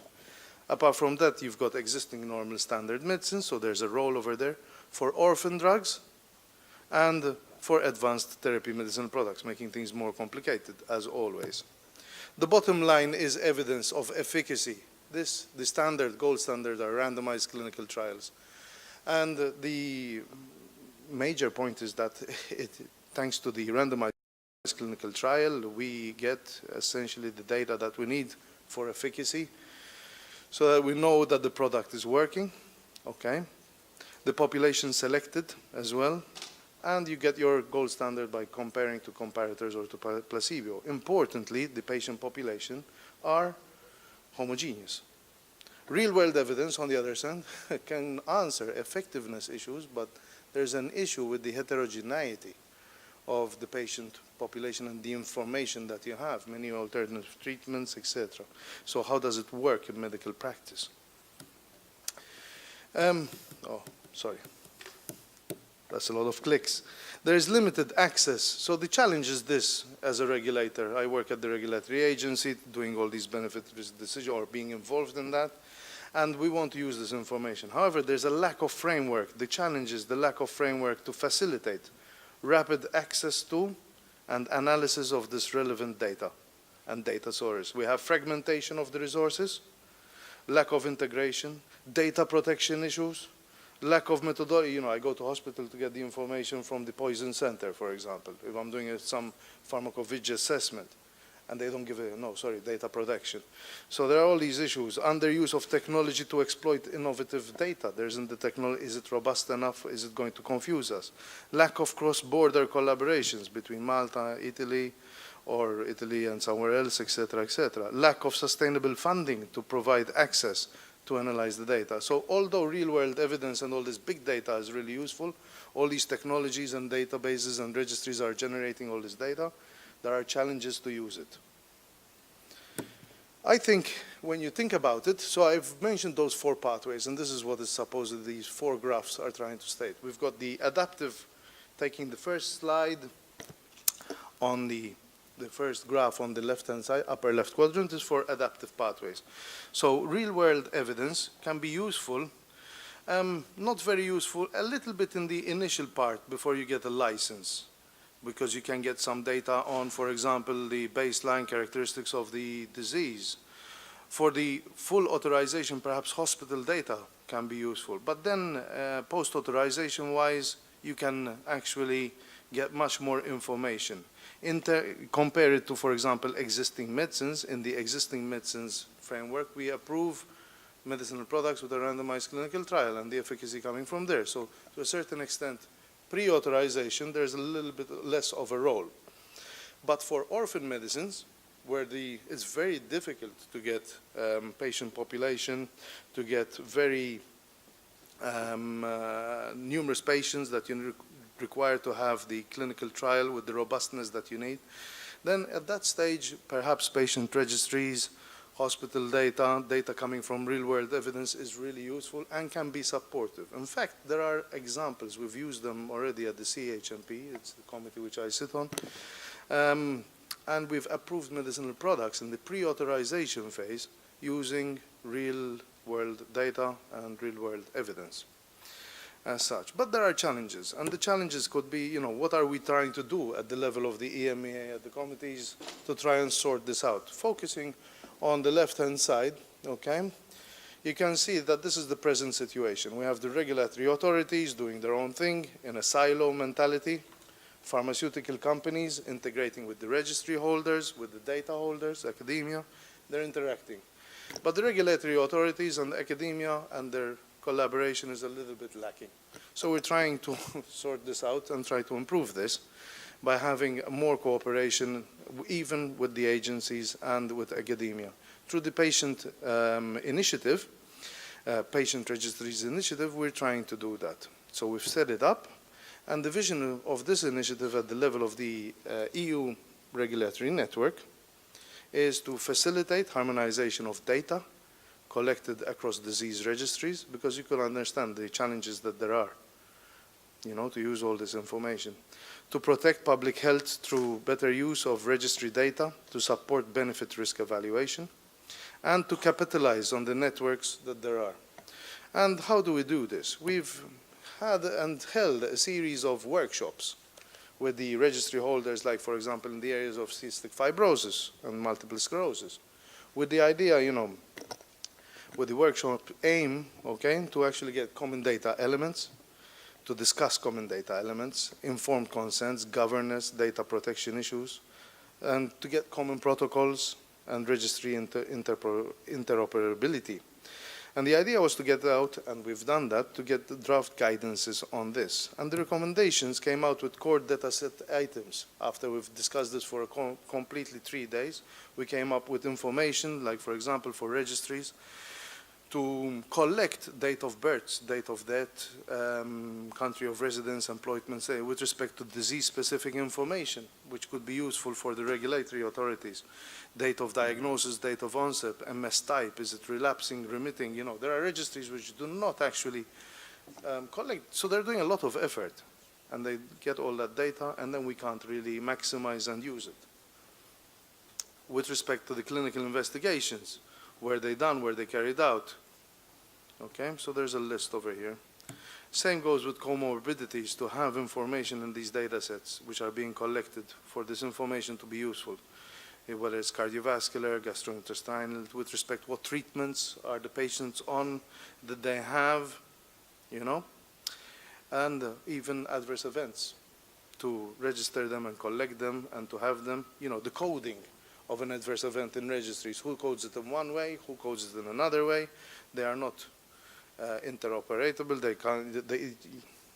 You can do very limited information, limited use with that type of data. So the idea is actually to try and improve all these initiatives and to improve the data being gathered for better usage, at least in the regulatory world. And I can slip this off. Another initiative which we've done, and Bruno accentuated to it, is the UNETA one with a single procedure for consultations between the EMEA and the HTA bodies with respect to scientific advice. This is where companies go to the regulators and essentially try to improve or get a steer of their clinical development programs, even preclinical development programs. And essentially, with this initiative, essentially the idea is to have, at the end of the day, a common position between the regulator and the HTA body, telling the company, listen, you need to do 1, 2, 3, 4, and you can, at the end of the day, perhaps get a successful authorization. The idea is to better understand, you know, the clinical relevance of what everybody is actually trying to do, because that, you know, obfuscation of the data and all the confusion of the information that actually is submitted when in regulatory procedures. So it's trying to understand the clinical relevance of the information that is there. For example, it is a recommendation, or my recommendation, that, for example, the risk-benefit is improved when it's studied by industry to analyze high disease activity, for example, such as, you know, if you're going to do something in multiple sclerosis, please use active, you know, patients with active relapsing remitting MS. And that could help the decision making. Other initiatives which we're trying to do to get a bit more flavor of being not in an ivory tower, because sometimes, you know, we get accused of being in an ivory. You sit over there at the EMA on the 4th floor, and you're really, you know, distanced to what the patients are, and you need to keep in mind that what we're doing is for the patients.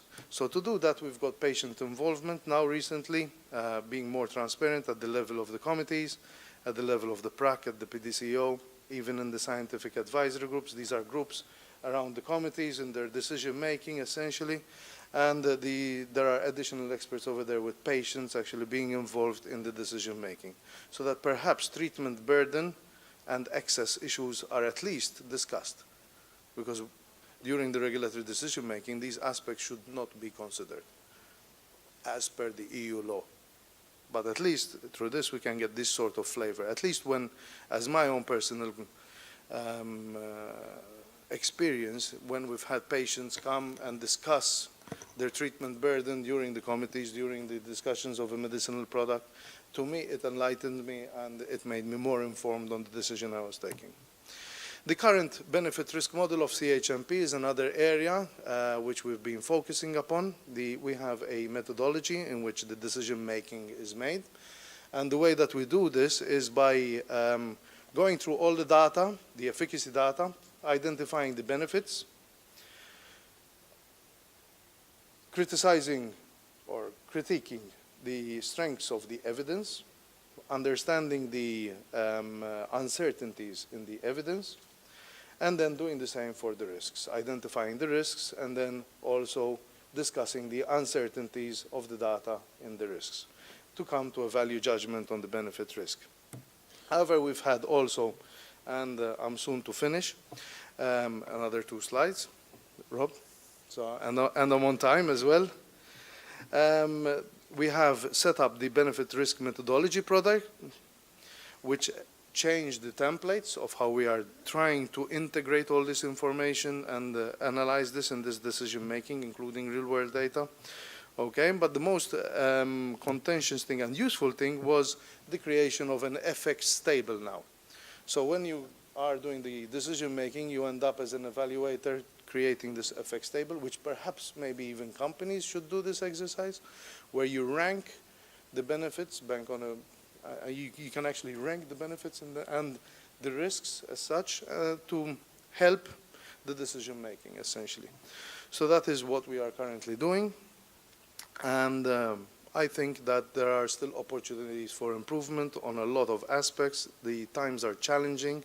The information is out there, and making heads and tails of all this information is really important for an informed decision. Thank you.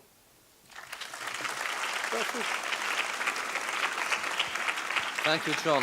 Thank you for the 15 minutes. Welcome. Now I understand why John is so popular among our students, for his very direct style. So I leave the floor to Professor Mauro Piacentini to introduce the next speaker. Okay. It's my pleasure to introduce Paola Pace, who is currently responsible for the intellectual property and project management at the IRBM Research Institute near Rome in Pomezia. Paola Pace, after getting her PhD in pharmaceutical science at the University La Sapienza here in Rome, decided to start her career as a scientist, and after a stage at the Iowa State University in the US, she joined in 1998 the Merck Research Institute in Pomezia, and she was very successful because she participated to the development of 2 important drugs. The first, HIV protease integrase inhibitor, and more recently in the development of the protease inhibitor for the HIV virus. And as we heard today, this is one of the most successful drug and treatment since nowadays. HCV is really not so dangerous like it was in the past. In 2009, she decided to change her career in a way. So she started practicing intellectual property, and now she became also a European patent attorney, and she's practicing now this aspect at the IRBM Research Institute. She's author of 40 peer-reviewed scientific applications and is inventor in 6 patents. So she has a long-standing experience in developing drugs and also to get the drug approved by the regulatory entities. So Paola, please. Thank you very much for your introduction, and thank you for the kind invitation to be in this wonderful place. So I will share with you, I will give you just a brief overview of my experience as a medicinal chemist, where I've been so lucky to participate and to contribute to 2 wonderful research programs, delivering drugs, actual drugs to patients. And then starting from there, I will give you also my patent attorney perspective, so trying to tell you something about the role that intellectual property has in the pharmaceutical environment, in the different stage of pharmaceutical environment and for different actors. So I'll try to fit the time, but so I'm starting with the discovery of raltegravir, which was the first HIV integrase inhibitor approved for the treatment of HIV infection and AIDS. And as you probably know much better than me, integrase is one essential enzyme for the viral replication, like reverse transcriptase and protease. And the discovery of this drug, this molecule of raltegravir, actually came from a different medicinal chemist project where at IRBM we were working on a different enzyme, which was the HCV polymerase. And the reason why, the rationale, however, of this was that the fact that the compound came from a different project was the similarities between these 2 enzymes, as they both share a similar catalytic mechanism. They have acidic residues in the active site, aspartate and glutamate residues chelating a methyl ion.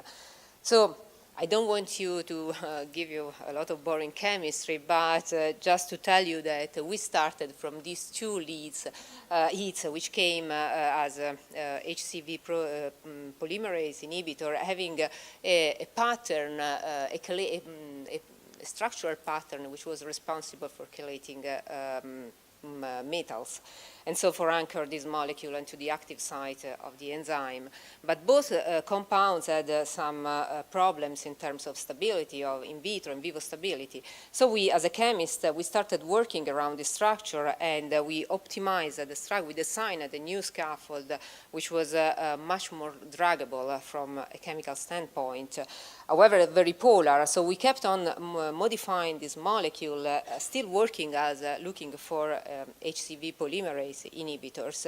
And we ended up with a different kind of a modification of what was a problematic point in this molecule, which is the carboxylic acid.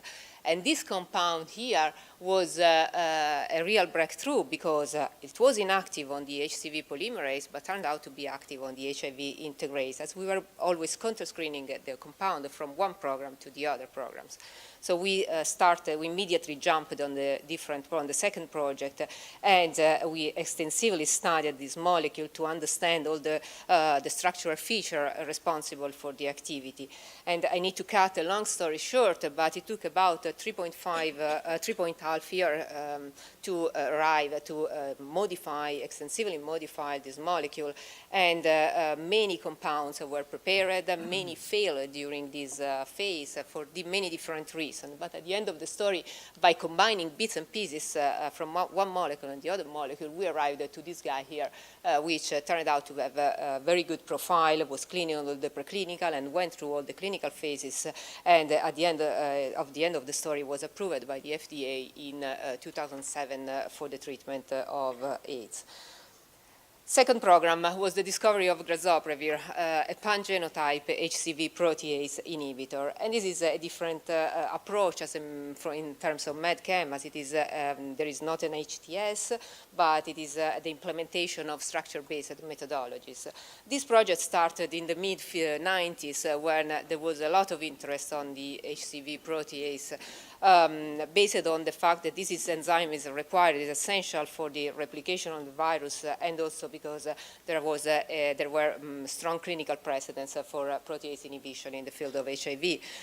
So Sherry Plow published the structure of this enzyme in 1996, revealing that it has a very shallow surface with basically no pocket where you could fit an inhibitor. So from a chemist standpoint, it looked almost an impossible target. However, in 2001, Boehringer Ingelheim delivered this compound to the clinic and gave the first proof of concept of protease inhibition in human being.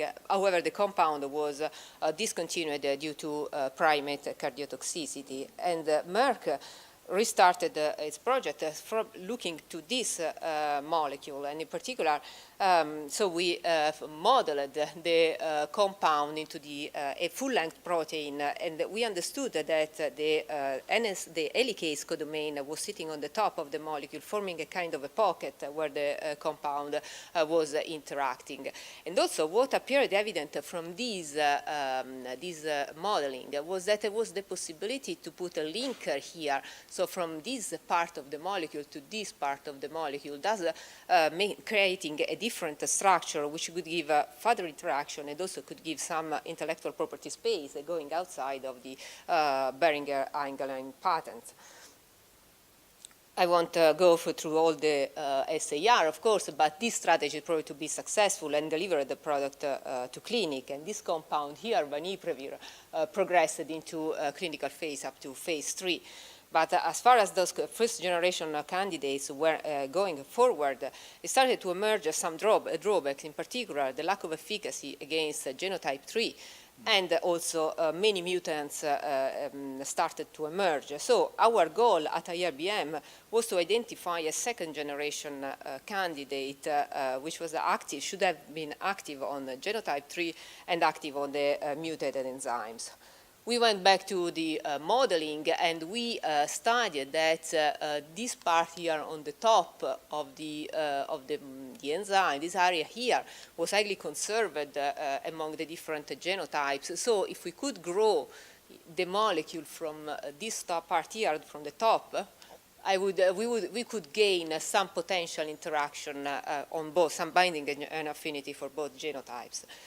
And further, there was this area here on the left side where most of the mutations were sitting, the mutated enzyme were, and so if we could increase the flexibility of the linker, we could gain some affinity also against mutants, mutated enzymes. And this was the case, as after a lot of molecules, we arrived to this compound here, which had a spectacular profile against a mutant. This is the yellow bar related to this compound, so had a spectacular profile against the different genotypes and many mutants, and much better than competitors' compound and also the first generation Merck inhibitors. And this why was approved by the FDA in January 2016 in combination with elbasvir, the helicase inhibitor, and is with the brand name of Zepatier. So just to give you some numbers, raltegravir was awarded with the Prix Galien in 2008 as the best pharmaceutical agent. And for both compounds, the leading scientists were recognized as heroes of chemistry. The compounds are quite well protected by patents, of course, and they are making quite a lot of money in the sense that Isentras is selling $1 billion per year, and Grazoprevir and Zepatier is selling about $1.2 billion per year. So this gives me the possibility to go to the second part of the talk, where I will give a patent attorney perspective. So if you think to the entire, as we have seen also by the previous speaker, the process for making a drug is quite a long story. So on average, it takes from 10 to 15 years, it is estimated, for a new medicine to go from the development phase to the marketplace. And there are many millions of compounds failing during this funnel. And the overall probability of clinical success is estimated to be less than 12%. So the average cost of to research and develop a drug is estimated about 2.6 billion, taking into account also all the compounds failing in the early phases. So this is why intellectual property rights are very important, considered one of the most valuable assets for the pharmaceutical industry, because the patents are critical in the sense that they help in recouping the investment incurred during the research and development. And the logic behind the patent is that it gives to the patent holder a kind of monopoly, so the right to exploit his invention in a monopoly. And the logic behind is that this will give, will incentivize, will provide an incentive for innovation, because there will be an increased profit, which can be then fueled back into the research process, so resulting in new treatment being discovered. And this is true in any way. The role of intellectual property is fundamental not only for the pharma, the big pharma, but also for many other actors, because we are now moving from what was a closed innovation system where all the research and development were within the boundary of the firm. We are now going towards an open innovation system where many actors are involved, and there is a kind of a flow of information between academia, between small dedicated research firms and the giant of the pharma firm, which have also the production and the marketing power. And in this, so there are, this considered there are three phases of open innovation. So this is what is called the outside in, when the firms absorb knowledge from outside, inside out, when a firm releases knowledge to others, and the couplet, where the knowledge flows on both directions, and the licensing, spin out, spin off, all these aspects are very important. And what is, here comes the role of intellectual property, of patents, because they help enhance the innovation, codify the innovation, and make it making it exchangeable. And so, what are intellectual property rights? Intellectual property is kind of at the age between science, law, and business, and needs to speak the language of these three words. So what we should know, what legal rights do patents provide, what type of pharmaceutical invention are patentable, and what are the legal requirements for patentability. So what legal rights provide? As I already said, a patent is not is a kind of an exclusive property right. So it is not the right to exploit the invention, but it's the right to exclude others from making the invention. And this is considered as a contract with the society, where the inventor gives to the society a description of the invention, so it gives a teaching to the society. And then while the inventor gets back from the society this monopoly. And what type of invention are patentable? There are many different types, many different aspects can be protected. Can be protected the product, not only the chemical. I'm focusing more on the chemical products, but also biology. It's true also for biology. You can protect the product per se. You can protect its medicinal use. You can protect the further medicinal use. You can protect the process and the dosage, the formulation. So there are many different aspects. And this is important because on this aspect is based many strategies in the pharma field, because when you file a patent application, you need also to think about that the patent has a limited time, the time life of 20 years. And so you need to find, first of all, you need to understand when it is appropriate to file your patent, because early patenting mitigates the risk of being locked out from competitors entering into your field. But if you can delay a little bit the application date, you can move forward the 20 years clock.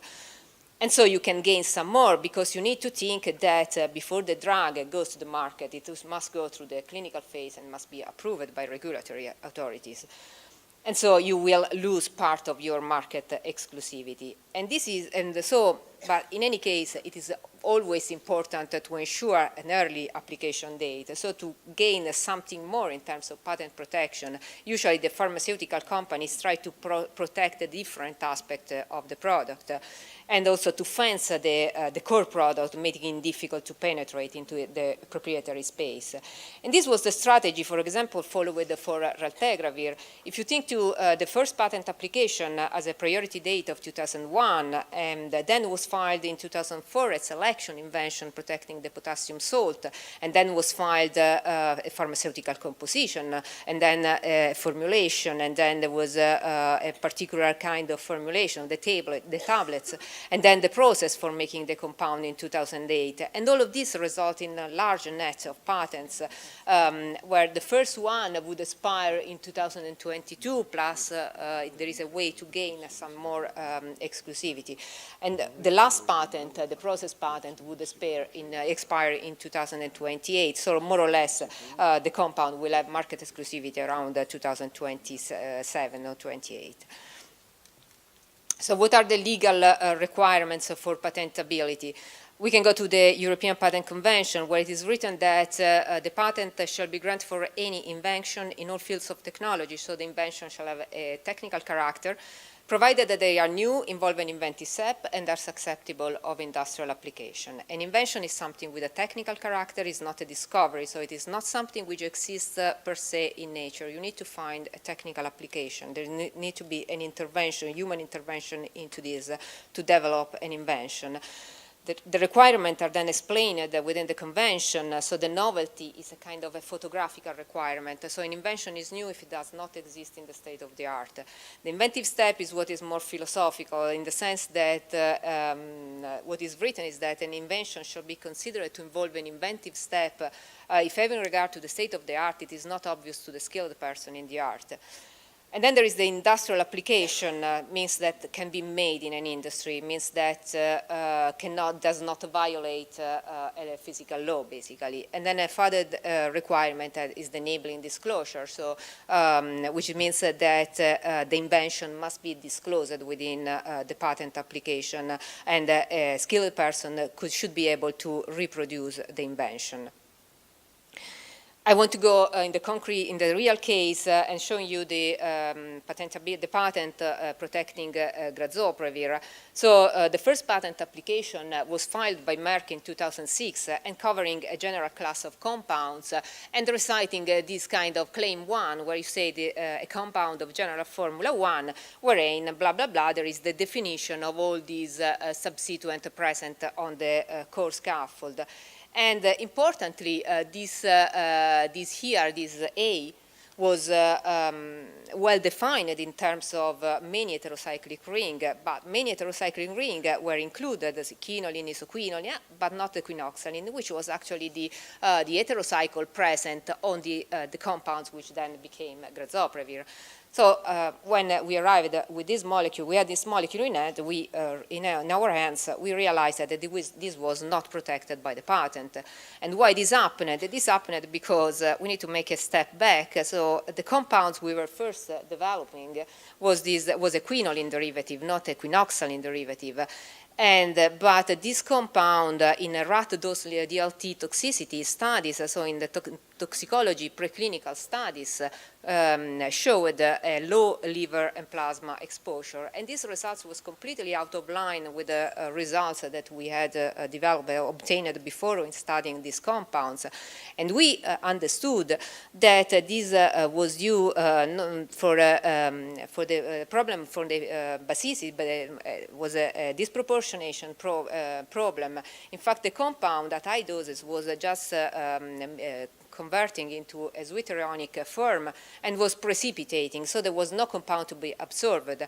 And so we had to change, we went back to the lab and we had to change the characteristic of this compound and at the end by making many different substituents, introducing heteroatoms, and we arrived to this quinoxaline compound, which was actually not protected. So Merck quickly had to file a new patent application. And in this patent application, we had to demonstrate that this compound, differing for just one atom, was novel and inventive with respect to the previous one. And novelty was okay because, as I said before, it's a photographical requirement. So 2 units of molecular weight are enough to ensure novelty. But regarding inventive step, we had to demonstrate that this compound was inventive with respect to the previous one. And here you need to rely to what is called the problem and solution approach, where which means that there are different stages to ensure to assess the inventiveness. So you need to identify the closest prior art, which is the piece, an element in the prior art, which is the most promising starting point to arrive to the invention. So must be in the same field, must have the minimal structural modification. So there is no doubt that the closest prior art was our previous patent. And then you need to establish the problem which is solved by the invention. So you need to look to the invention, you need to see the difference, you need to see the effect of those differences, and formulate the problem that you are solving here. And then you need to see if this is the solution that you are giving, given by the invention, is inventive or not. So if it is obvious that if the skilled person would have arrived to the invention, taking into account the closest prior art and all elements are present in the prior art. And this what was done, the strategy. So, and at the end of the story, we were able to demonstrate that the compound was novel and was inventive too, because there was no suggestion in the prior art, no pointer in the prior art going in that direction, and that because there were several advantageous properties with the quinoxaline with respect to the quinoline. So there were the better improved physical properties, the pharmacokinetic profile, the liver exposure, the low in vivo covalent binding, and so at the end of the day, the patent was granted in 2012, and we were fine. So I am at the end. Just want to tell you, I just want to conclude with a quote from George Merck from a speech in 1950 that he gave. And so we try to remember that medicine is for the patient. So there are, I told you the story of 2 drugs in 2 fields where there is still a huge medical need, as the numbers are still very high both for HIV and for the HCV infection. And while there is no doubt that the most important development in medical science begin in the lab, there are other elements and factors which are instrumental to feed a continued innovation and therefore are essential for driving progress for patients. And so with this, I am at the conclusion, and I just want to thank you for having time.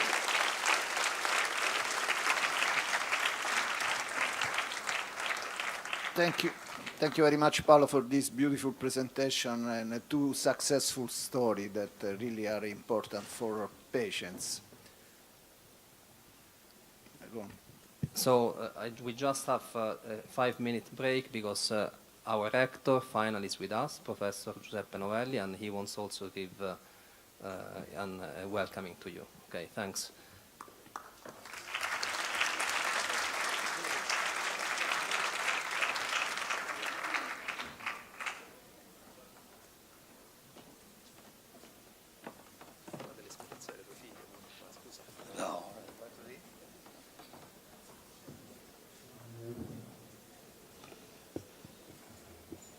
Dear Robert, dear friends, dear colleagues, thank you very much for coming here. Welcome from Tor Vergata in the Centro Villa Mondragone. This is the conference center of our university. And thanks to be here in this room, because this is an historical room. In 1583, Pope Gregory XIII established the time, because he established the reform of the calendar with the name of Gregorian calendar. It's not established here. Therefore, it's very important. Many important people spent some time here. Guglielmo Marconi, for example, Galileo Galilei, and many other important people. But that's an important field of this villa is that recently we are very happy to inform you that many years ago in this villa was found the most important and mysterious book of the world, the Voynich Code. What is this, the Voynich Code? The Voynich Code is a book which containing different plants and it's wrote in acknowledged language. The original book now is at the library of the Yale University. I just contacted the rector of the Yale University 2 years ago, and I obtained the permission to have a copy of this important manuscript.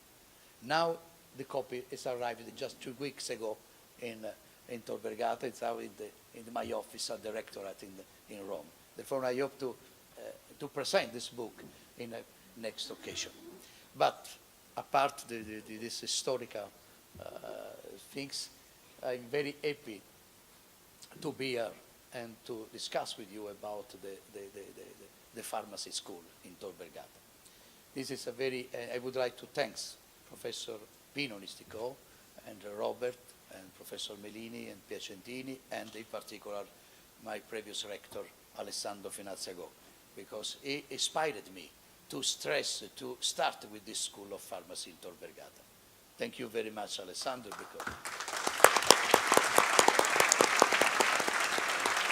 because this was an idea of Alessandro, and now this school is considered the most important school of pharmacy in Italy at the moment.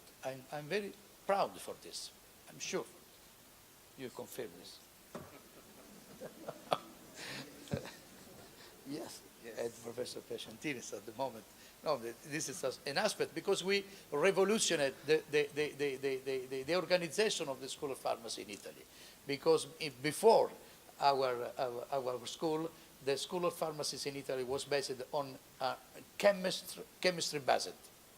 We changed it. In medicine based the School of Pharmacy, in biology based the School of Pharmacy, and on regulatory aspect of the School of Pharmacy. And many other colleagues, my colleagues from further university, ask us the program, the establishment, the format of the school, in order to change the model, probably in a general manner, the model of the School of Pharmacy in Italy. Therefore, we are very protagonists of this. Thanks, Gerry, for this. Penso che ho fatto tutto. Thank you very much again, and thank you the colleagues who come here, and in particular the students and other people who are here. And we now here the next step is the next speaker. Okay, thank you so very I much. thank the rector for that.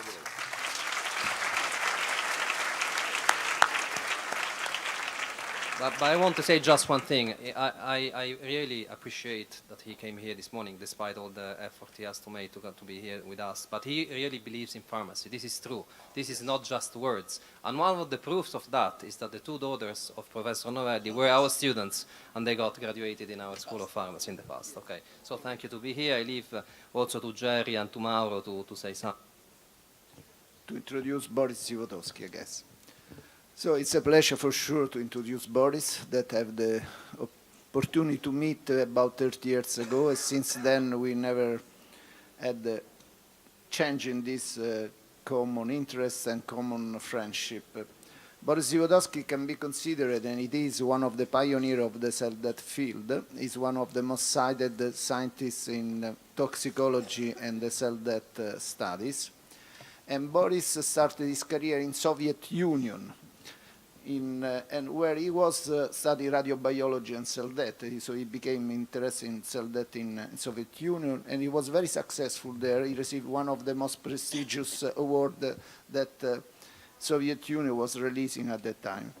Then, if I'm correct, I think, Boris, you left the Soviet Union in '91, joining a prestigious laboratory at the Karolinska, the toxicology unit at the Karolinska Institute. And also there, Boris was very successful. He became the head of the toxicology unit at the Karolinska for many years. And more recently, Boris is going back to his root because he has got a new laboratory and joined the University of Moscow, where he has also his second laboratory. So it's a pleasure for me to leave the podium to Boris, and he will talk about the cell death implication in pharmacology, I guess. So, thank you, Mauro, for this great introduction. Actually, after a short speech of Tor Vergata rector and this presentation, I think that keeping or being in time, the best is to say thanks and thank you for your attention. And just to leave the podium. But since I'm here, I really would like to tell you something about toxicology today. And as Dr. Moncada said this morning, that he was here for 10 years ago when the faculty was just opened. I was invited here for 4 years or 5 years ago to give a course on toxicology. And since the organizer invited me here now, it means that the course was not too bad. So let me start with this expression: everything new is actually well forgotten old. That's how we are saying in Russia. And in fact, it's always the same. And again, this morning I discussed with Dr. Moncada and gave several examples when absolutely new achievements were based on well-forgotten things which were published 30, 40 years ago. Quite a lot of things similar in toxicology. And interestingly, that in 2005, I was invited by the Society of Toxicology in US to organize on the annual meeting discussion about the future of toxicology. And I invited to this discussion the basic researchers, the representatives from industry, the practical workers in the field. And surprisingly, at the end of this discussion, the editor-in-chief from the Chemical Research of Toxicology came and asked me, Boris, can you organize a special issue of Future of Toxicology? And in the preface of this issue was written in 2006 that how important this discussion, and the journal hope this will engage the community and broaden the options we get on particular topics. When I was invited here to give a talk today, it came to my mind, and I started to read the old papers published 12 years ago or 13 years ago, and I found that surprisingly many things are at the same stage. And that made me really, really angry. So 13 years behind, and the problem is still. So the toxic field of toxicology really was and still at the crossroad. And the crossroad is a crucial point, which especially where decision must be made. And exactly where we are now, in spite of the fact that research capabilities are much greater today. There's a high profile of experience. But however, the discipline is facing something of the identity crisis. And this is a big problem. For many years, it was recognized that the studies of this mechanism of action of different poisons, different toxicants, etc., have been of critical importance for understanding of biological process. And it was for many years so-called golden age of toxicology, when was a real balance between fundamental research and applied research. And it took, and this golden age was really for many, many, many years. And to my opinion, this crosstalk between the toxicology and basic science is extremely important. And looking back to the history, I found a lot of examples when toxicology gave much more information to basic research than gained it back. So for example, Claude Bernard, you know that physiologist, he introduced curare, he introduced carbon monoxide, and that came from toxicology. And it became a part of basic research, fundamental research, which became important for medical development, for understanding the nature and how nature is operating. Another example is Sir Peters, who discovered the inhibitors of citric acid cycle. And actually, he was first who introduced the term lethal synthesis. And now, look for for the literature in biomedical research. The lethal synthesis, you can find this expression as almost in all publications. And that was suggested some 50, 60 years ago. That's what toxicology gave to basic research. So he was the first who introduced rotenone, and now we are using this drug for understanding how mitochondrial respiratory chain is operating.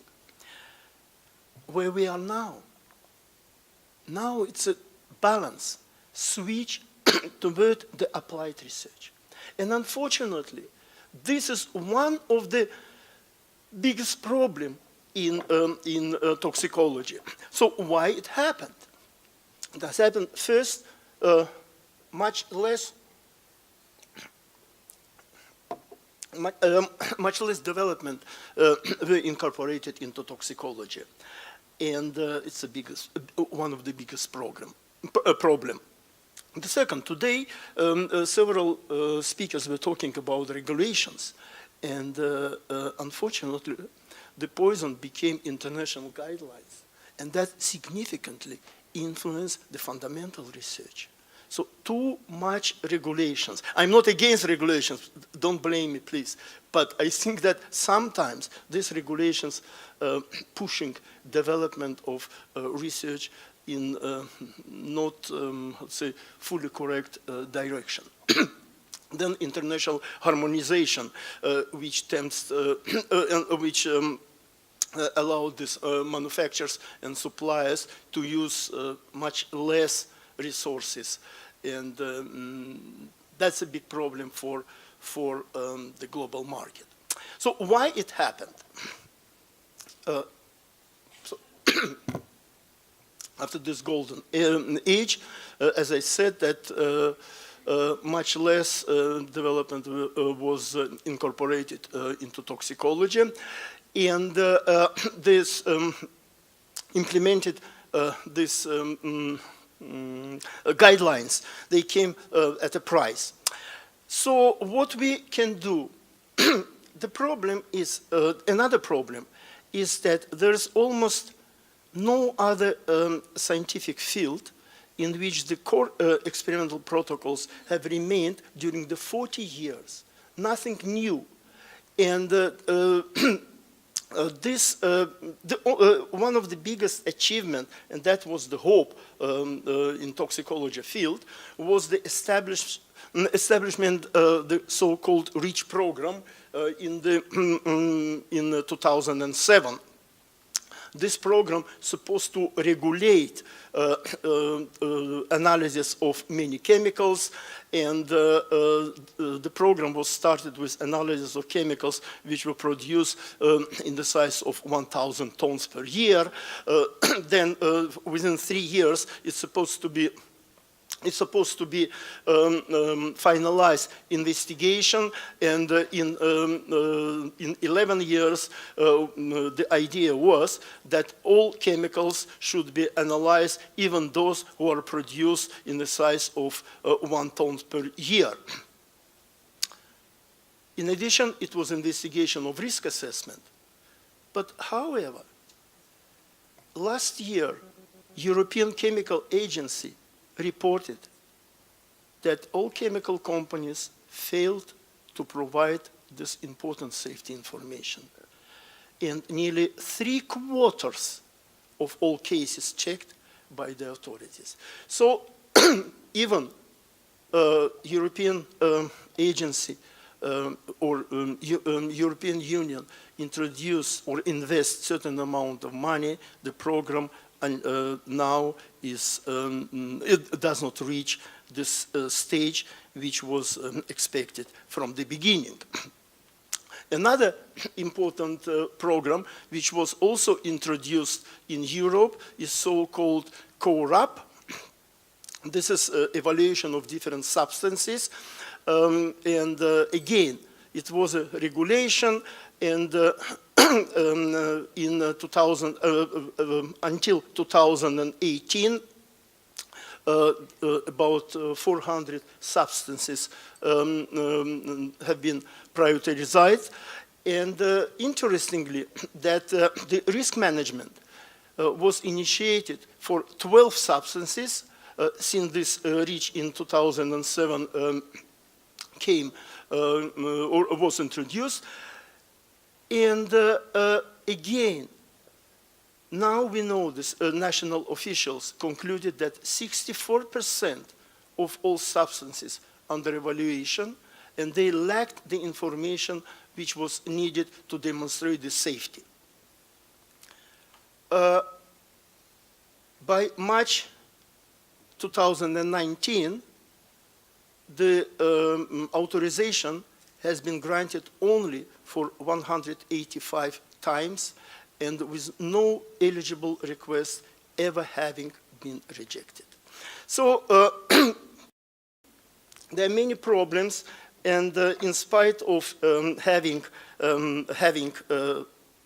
enough, I would say, amount of money, the program is not developing well. And here is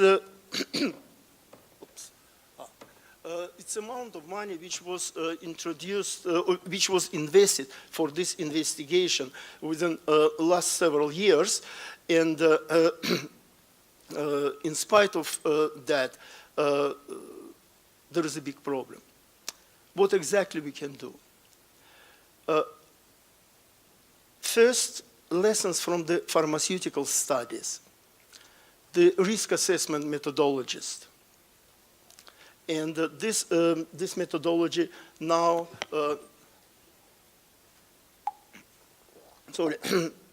are used, this methodology is using also for analysis of hazard chemicals. And then a considerable part of drug candidates, it's about 30–40%, fail.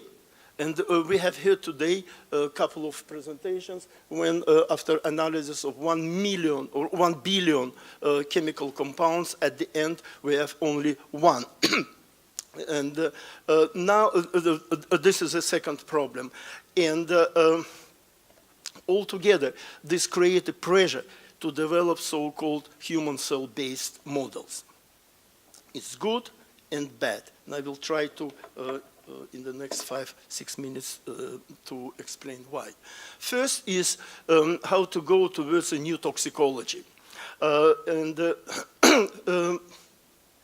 Since too much regulations to work with animals, we have to use this cell system and first to assess the current tools, and to develop these tools takes time, and not all tools can be used for all chemical compounds or pharmaceutical compounds which we are analyzing. To integrate the various approaches into the testing strategies, and finally to design these new methods and the constructs of new systems.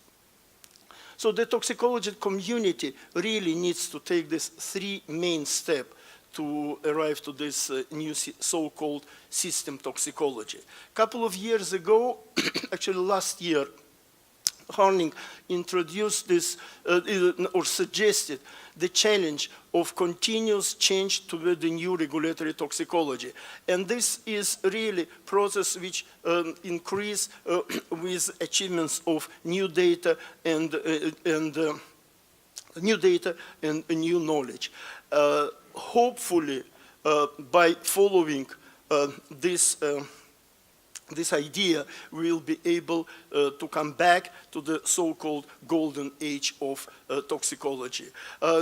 In the US, I think it was in 2010 or 11, the new strategy was introduced, so-called 21st century toxicology. And to make story short, the use of knowledge in this biology, genetics, computer science, and robotics altogether was possible to move this field, and hopefully soon idea is at 2025 reach the stage when toxicology should come to the balance between basic research and applied research. The next important point is a systems biology approach in toxicology, when we are planning to use not only the data but also mathematical approaches to predict the property of one or another pharmaceutical compound, which can be at the end be successful. So the application of genomics, proteomics, the metabolomics in toxicology studies are very important in order to come back to this balance.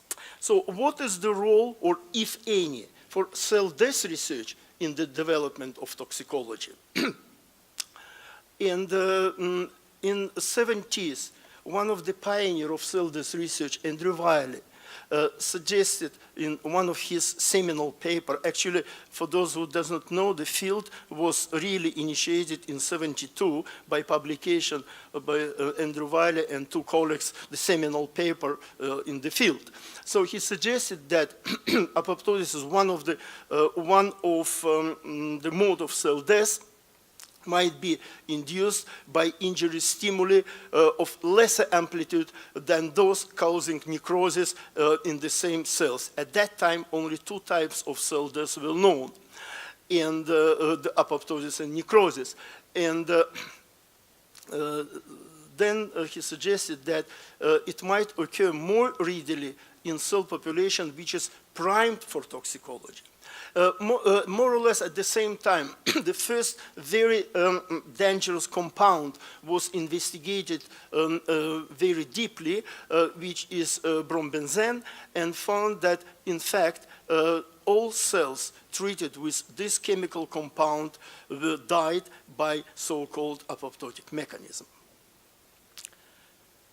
Since 72, we know much more about this field, and the nomenclature committee on cell death in one of its recommendations now recognize at least 12 modes of cell death. And the problem is whether or not those type of cell death, cell-specific, depends on the action or concentration of certain drugs, or there's some specificity. And coming back to toxicology field, I never remember the full name of this guy, but everyone knows his short name, which is a Paracelsus. The Paracelsus for 500 years ago discovered that all things are poison and nothing is without poison. And he suggested that, of course, the dose determines the poison. That's we know today. And even he suggested that 500 years ago, he is still known as the father of modern toxicology. When I'm teaching students, the best example which I am giving to them is the alcohol, since I'm originally from Russia.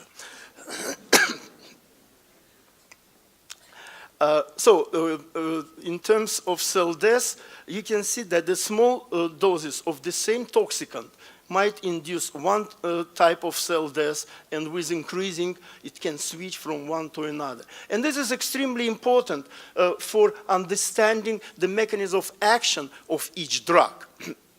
And the important things in this field, in terms of the link to toxicology, is that the same genes and the same proteins which play significant role. Now I'm moving back to the beginning of our session to the talk of Dr. Moncada, because I'm going to give a couple of examples, the role of cell death in cancer. So in late 70s, Andrew Wiley said that genes and proteins which play a role in tumorigenesis might be involved in the negative regulation of apoptosis. And that's a big problem because, and also thinking from the side of nature, nature is very, very smart, and nature cannot produce within the cells proteins, genes or proteins, which are specifically should fulfill function to kill the cells. It's not economically productive. So that's why the same genes and the same proteins fulfilling another function, and at a certain stage, they switch from one function to another. And that brings the problem in understanding how these genes and proteins are working. In 2011, Dan Hannigan and Bob Weinberg published the second important paper on cell death, where they described 10 physiological alterations which are essential for development of tumor. And today we have heard the talk of Dr. Moncada about prevention, and in fact, by influence almost all of these physiological alterations, we might use it in the beginning of use this knowledge in the beginning of the development of cancer process.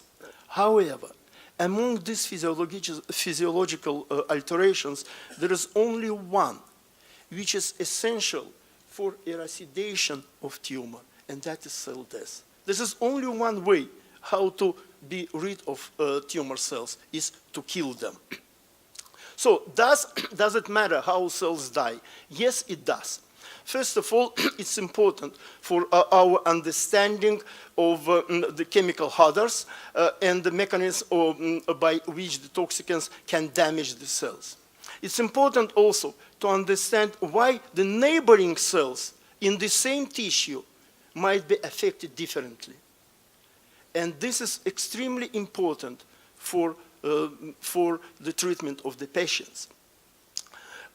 So the cell death is the ultimate result of toxicity, and of course we have to understand the signaling. And this knowledge is important in attempts to design these less toxic compounds. So it means that the activation of cell death might also contribute to the toxicity of certain representative of the rapidly growing class of engineering materials. And now it's nanomaterials. And I'm not going to talk too much about that, but this is one of the examples how nanographene can be used in medicine and why it's important to understand the mechanism of toxicity of these nanomaterials. It can be used for the delivery of drug, it can be used for the treatment of drug, etc., etc. Is it important for the future of toxicology? As you expected, I must say yes it is, or yes it does. So all this information which we need, which is essential for medical practice, for drug development, and for setting environmental and occupational exposure limit. The cell death research is a typical example of the area of cross-fertilization between the toxicology and the basic science. And this cross-fertilization, only this cross-fertilization will help to keep toxicology less applied and keep it more fundamental. What we can do to return this balance. So the cell death field, that is my point of view, is really important for analysis of signaling pathways. And in fact, I am sure that after coffee break, Guido will tell you more about immunological cell death. And this achievement is based on fundamental research, because first, these two guys who received the Nobel Prize last year made a fundamental discovery, and then, based on this fundamental discovery, they developed new drugs, which now successfully using in the treatment of certain types of tumors. So there are some worries and potential risks. For example, these mechanistic studies using toxicants have often contributed to our understanding of fundamental biological processes in the past. And many of us believe that there is a risk that the toxicology is becoming too applied, and that's what I was talking before to you. Let me skip it. So I want to finalize my talk by saying that really the public expect that the time frame from fundamental toxicological research to practical application much shorter, commensurable with the urgency to deliver adequate risk assessment on issues relevant to public health and safety.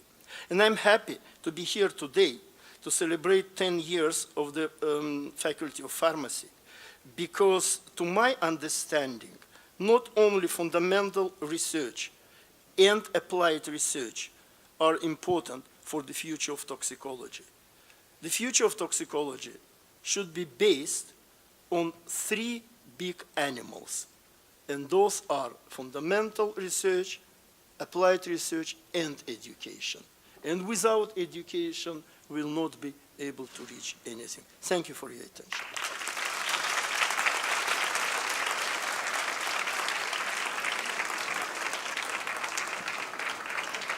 Our magnificent rector wanted to say something.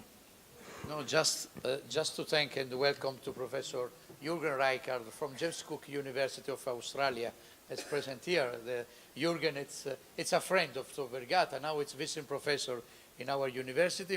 Jürgen Reichard discovered the galactosemia gene many years ago. I remember this. It's a colleague from a geneticist and biochemistry. Thank you, Jürgen, to be here today. Thanks a lot. Okay, so we are running very late. This is typical of the Italian style. So we are closing this decennial, and we will meet in 10 years for the ventennial. I hope no students will be here, otherwise they will be fuori corso, so it's just for us eventually. And on behalf of my colleagues, of course, we thank all the speakers for this excellent and high-profile presentation. And Gerry allowed us to have 15 minutes of coffee break, so then we can move on the Dottorato Honoris Causa to Professor Kroemer. I invite also the students of pharmacy to stay along the whole morning, okay? Bye-bye. Thank you.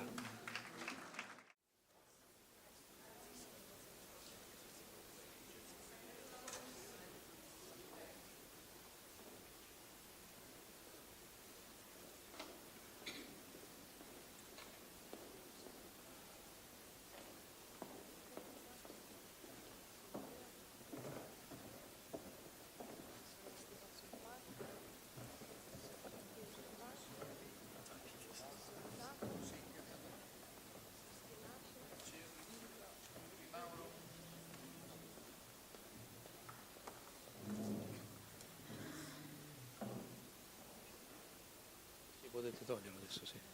Adesso potete togliere il tocco. Grazie. Bene, siamo arrivati al momento formale e momento importante. Sì, alzatevi voi in piedi, poi dopo ci sediamo, poi do la parola a Gerry. Su proposta del Consiglio di Dipartimento di Medicina Sperimentale 12 dicembre 2018 e successivamente con delibera di Giunta di Facoltà del 10 gennaio 2019 e del Senato Accademico di questo Ateneo 22 gennaio 2019.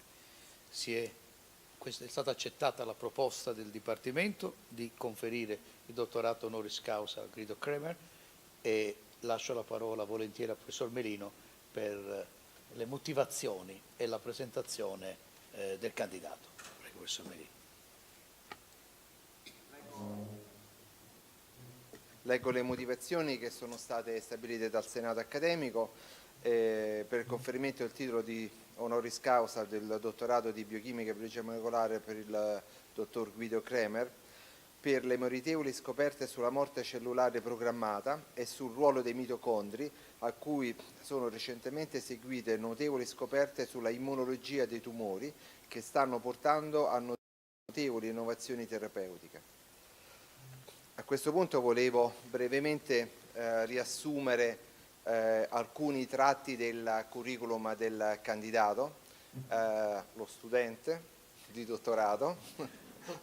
Dottorando, è nato in Austria, a Innsbruck, all'Università di Innsbruck, dove ha conferito la tesi di laurea in medicina presso l'Università appunto di Innsbruck del Sud Tirol e poi ha sviluppato le sue ricerche innanzitutto in Austria e poi in Spagna per lungo tempo prima di trasferirsi in Francia dove è entrato nella platea internazionale del mondo scientifico.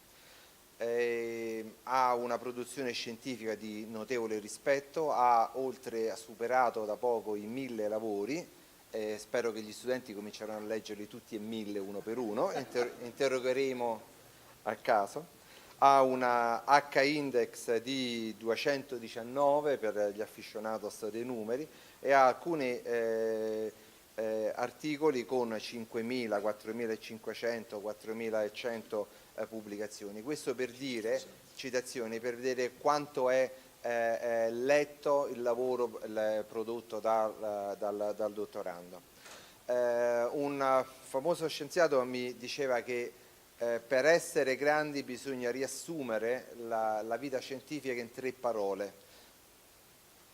Nitric Oxide Biology potrebbe essere un caso per il professor Moncada. Io direi che le parole che riassumono ermeticamente il ruolo del contributo scientifico è il ruolo dei mitocondri nella cell death, quindi mitochondrial cell death. Recentemente il candidato si occupa di altri argomenti che sono derivati dalla cell death, sono stati accennati stamattina nella presentazione, che sono la immunogenic cell death, per cui le nuove 3 parole sono immunogenic cell death. E questo fa parte di un scenario internazionale in cui 6 mesi fa è stato conferito il premio Nobel per l'immunoterapia dei tumori e quindi c'è un revival della immunologia dei tumori, in questo caso coniugata insieme con i meccanismi di morte cellulare che avevo il piacere di ascoltare nella dissertazione della tesi del dottorando. A questo punto vorrei chiudere, non offuscare altre parole per il dottorando e quindi lasciare alla commissione la processione del cosa. Quindi voglio invitare il dottorando sul podio a presentare il suo lavoro sulla immunogenic cell death. Grazie Guido. Intanto un applauso. Voi accomodate.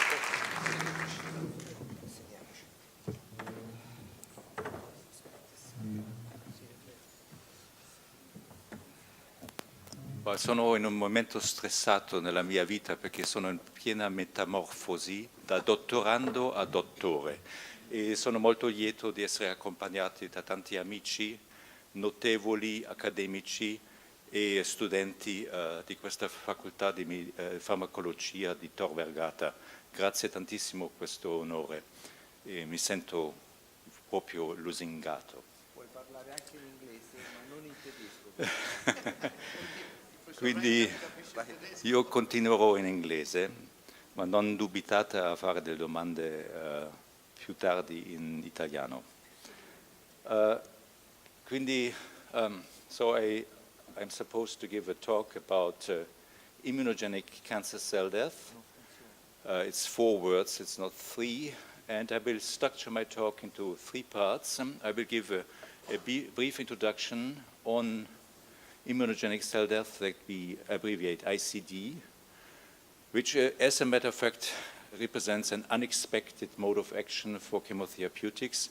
In pharmacology, there's a general rule that if a drug works, it always does so by a mode of action that it has not been designed for initially. And I think cancer chemotherapeutics, which has been seen just as toxicants that will kill cancer cells, actually work if they are successful in real-life situations through a completely different way that involves immunological reactions. In the second part, I will present you a new tool for chemicogenetics, so making biological systems susceptible to pharmacological manipulation in a new way that can be applied to scientific questions related to immunogenic cell death. And finally, I will present a screening method to identify immunogenic cancer cell death inducers. So, of course, you have been following the recent development of the more or less a decade in which there has been a total paradigm shift in cancer therapy. Initially, the aim was to kill cancer cells, so to arrest their proliferation by taking advantage of their specific characteristics, so-called targeted therapies. And nowadays, the therapy is more an immunotherapy in which we neutralize checkpoints like CTLA4 or PD-1, these 2 molecules that have been given rise to Nobel Prize winners last year. And inhibiting immune checkpoint blockers means activating the immune system, giving rise to a class of cancer agents that act through many different organ systems and therapeutic indications. And so there is a crosstalk between these 2 paradigms, cancer cell specific therapies and immunotherapies that I will dwell on today. So basically, to develop a cancer, we need 2 events to occur. One is, of course, the cell-autonomous alterations that are genetic and epigenetic and make cells selfish to expand, to invade tissues, to seed out metastasis and to kill patients. But there's also a second event that has been forgotten about in the past, which is the failure of immunosurveillance. So usually, in most cases, cancer cells are suppressed by the immune system. It is only once the immune system fails that a tumor becomes stolen and susceptible to the patient and his physician.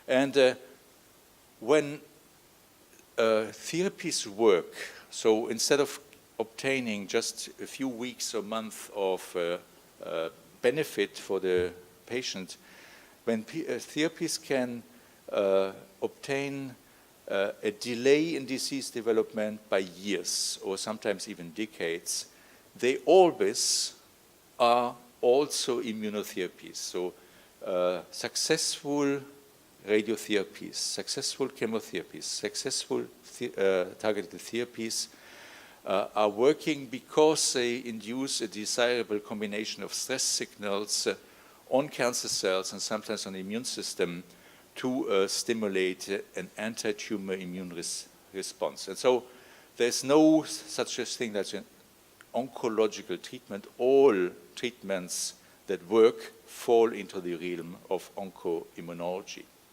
And I just give you here one very simple example. It's a typical artifactual situation in which we have a colorectal cancer under the skin of an immunocompetent mouse. And we treat these mice once the tumor is palpable with one single shot of mitoxantrone, MTX, that causes a long-term reduction in tumor growth. And this kind of effect is not seen when the tumors, the same kind of cancer, is implanted in nude mice that lack T cells. So the chemotherapeutic effect on tumor growth is depending on T cells in this model, and in many others. So we have been accumulating different transplantable models. We have shown 4 carcinogen-induced tumors and 4 oncogen-induced, transgenic-induced tumors that whenever anthracyclines and oxaliplatin succeed in reducing tumor growth, they lose this capacity in the context of immune defects.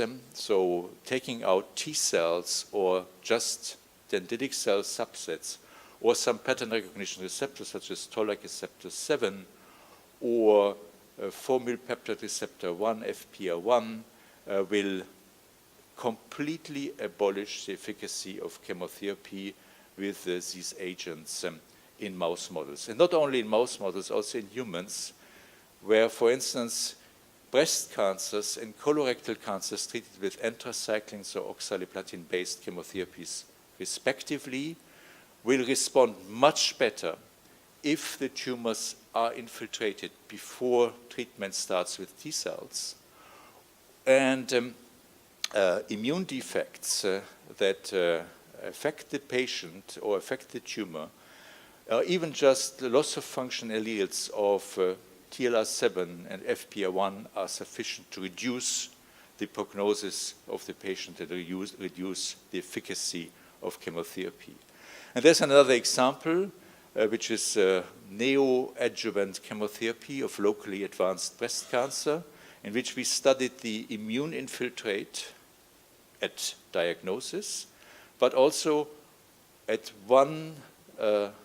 after one cycle of 6 of anthracycline-based chemotherapy. And we see then in responder patients, so patients which show what is called a complete pathological response, the disappearance of the tumor, and only in responder patients that cytotoxic T lymphocytes become more frequent and regulatory T cells, or immunosuppressive cells, are depleted from the tumor, changing the ratio between CD8 and FOXP3 positive cells in a favorable way. And so we can use the change in the immune infiltrate induced by chemotherapy as a predictor of the final outcome of the treatment.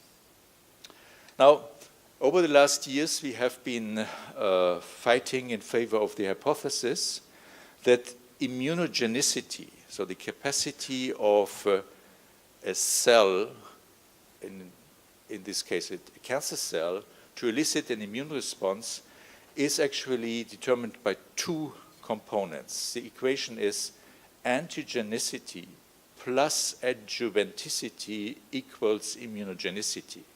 So antigenicity means that the tumor expresses antigens that are not usually found on normal cells, either because they're expressed ectopically or because they are the result of mutations.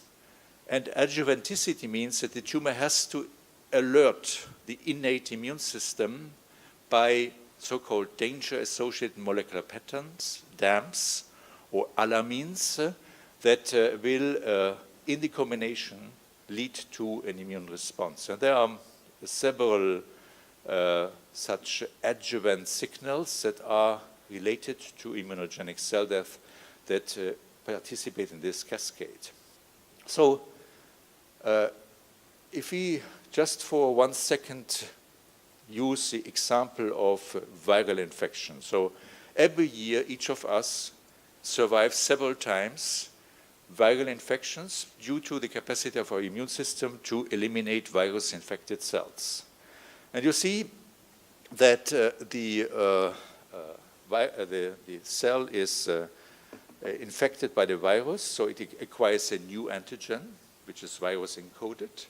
It is stressed by the virus, often dies, and the portions of the cells can then be transferred into immature dendritic cells that have the capacity of phagocytosis and will later on undergo a maturation and activation process that makes them capable to incorporate the virus-encoded antigens into the nascent MHC class 2 or class 1 molecules as little fragments, as peptide fragments.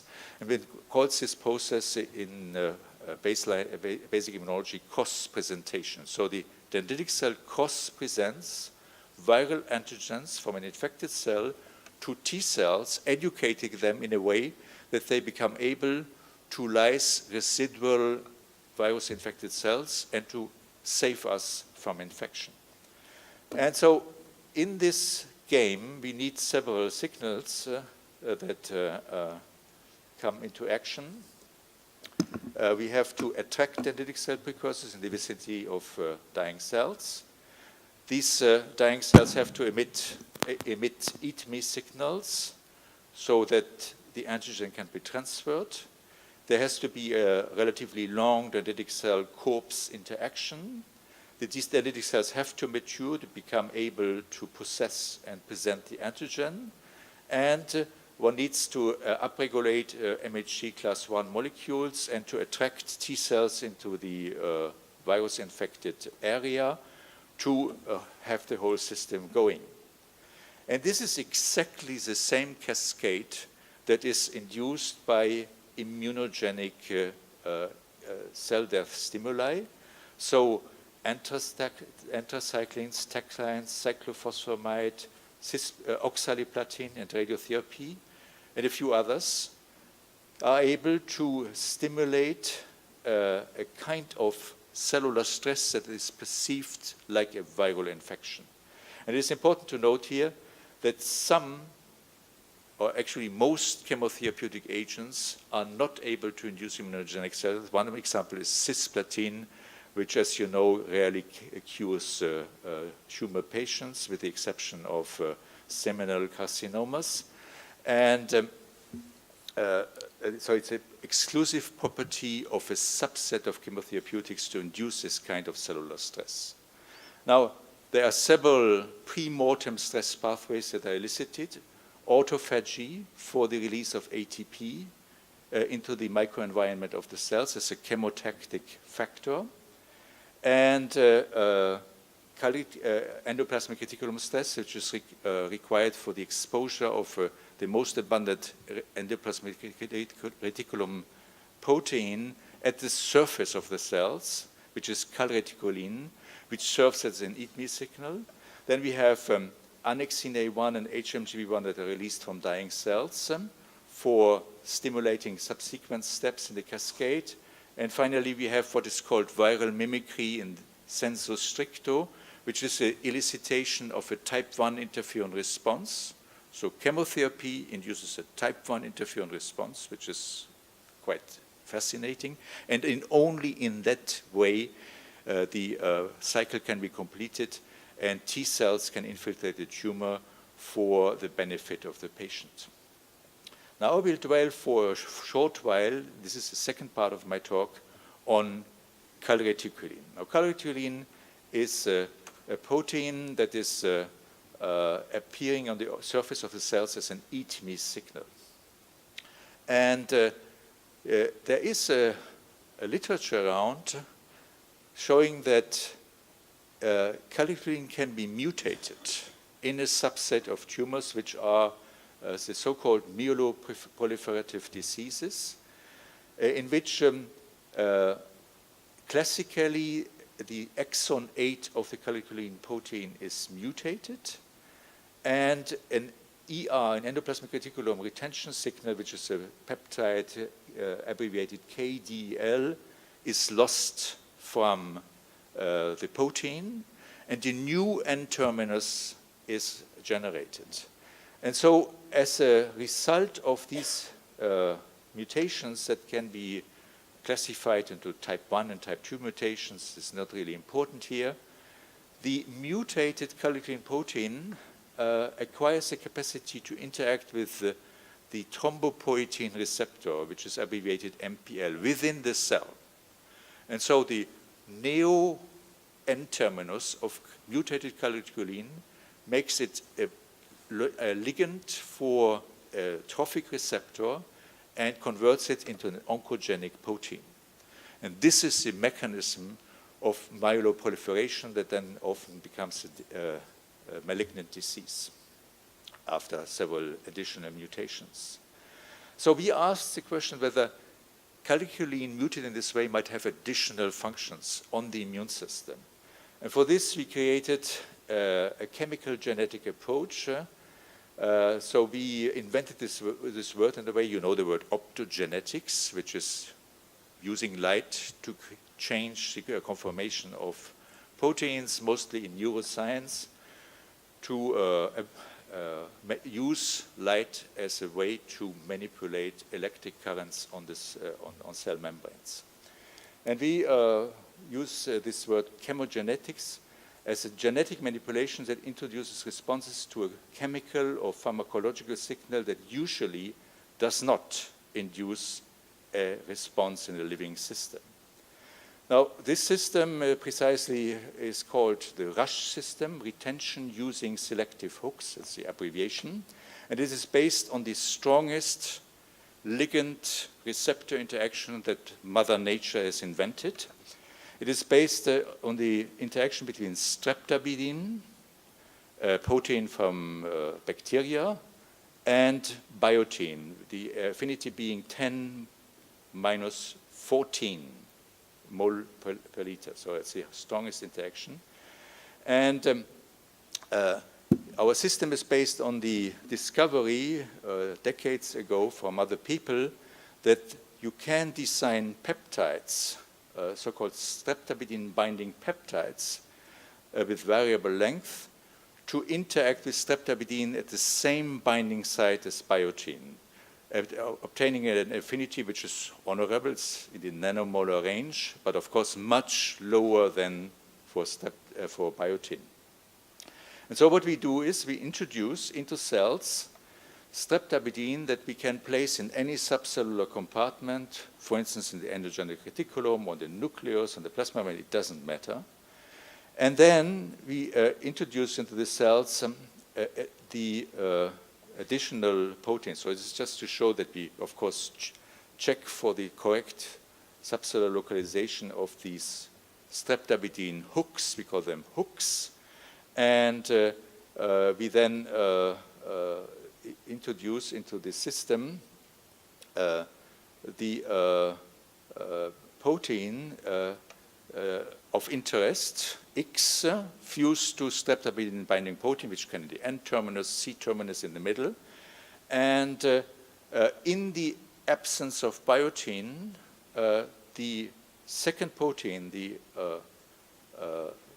our bait, will be retained on the streptavidin hook. And so if we add biotin into the system, which can easily enter the cell, we have a competitor that breaks the interaction between the streptavidin binding protein and the hook, and we get the liberation of the bait from the hook, unless we reintroduce an excessive amount of avidin to neutralize the free biotin, and then we reestablish the retention. So we can switch on and switch off the system. And so the first question that we asked was, using this system, whether we can compare wild-type calreticulin and mutated calreticulin, the same mutations as in myeloproliferative disease, and get information on the physiologies of the system. So you see that the control protein that is just GFP in B, or the is retained on the endoplasmic reticulum. So our hook is streptavidin at the endoplasmic reticulum. We introduce in the system a streptavidin binding protein fused to GFP. And you see that without biotin, the two proteins locate together. However, a few hours after adding biotin in the system, the GFP protein is released from the cells and is gone. And so we can show the same for calreticulin. If calreticulin is present in the construct, it will be retained in the endoplasmic reticulum by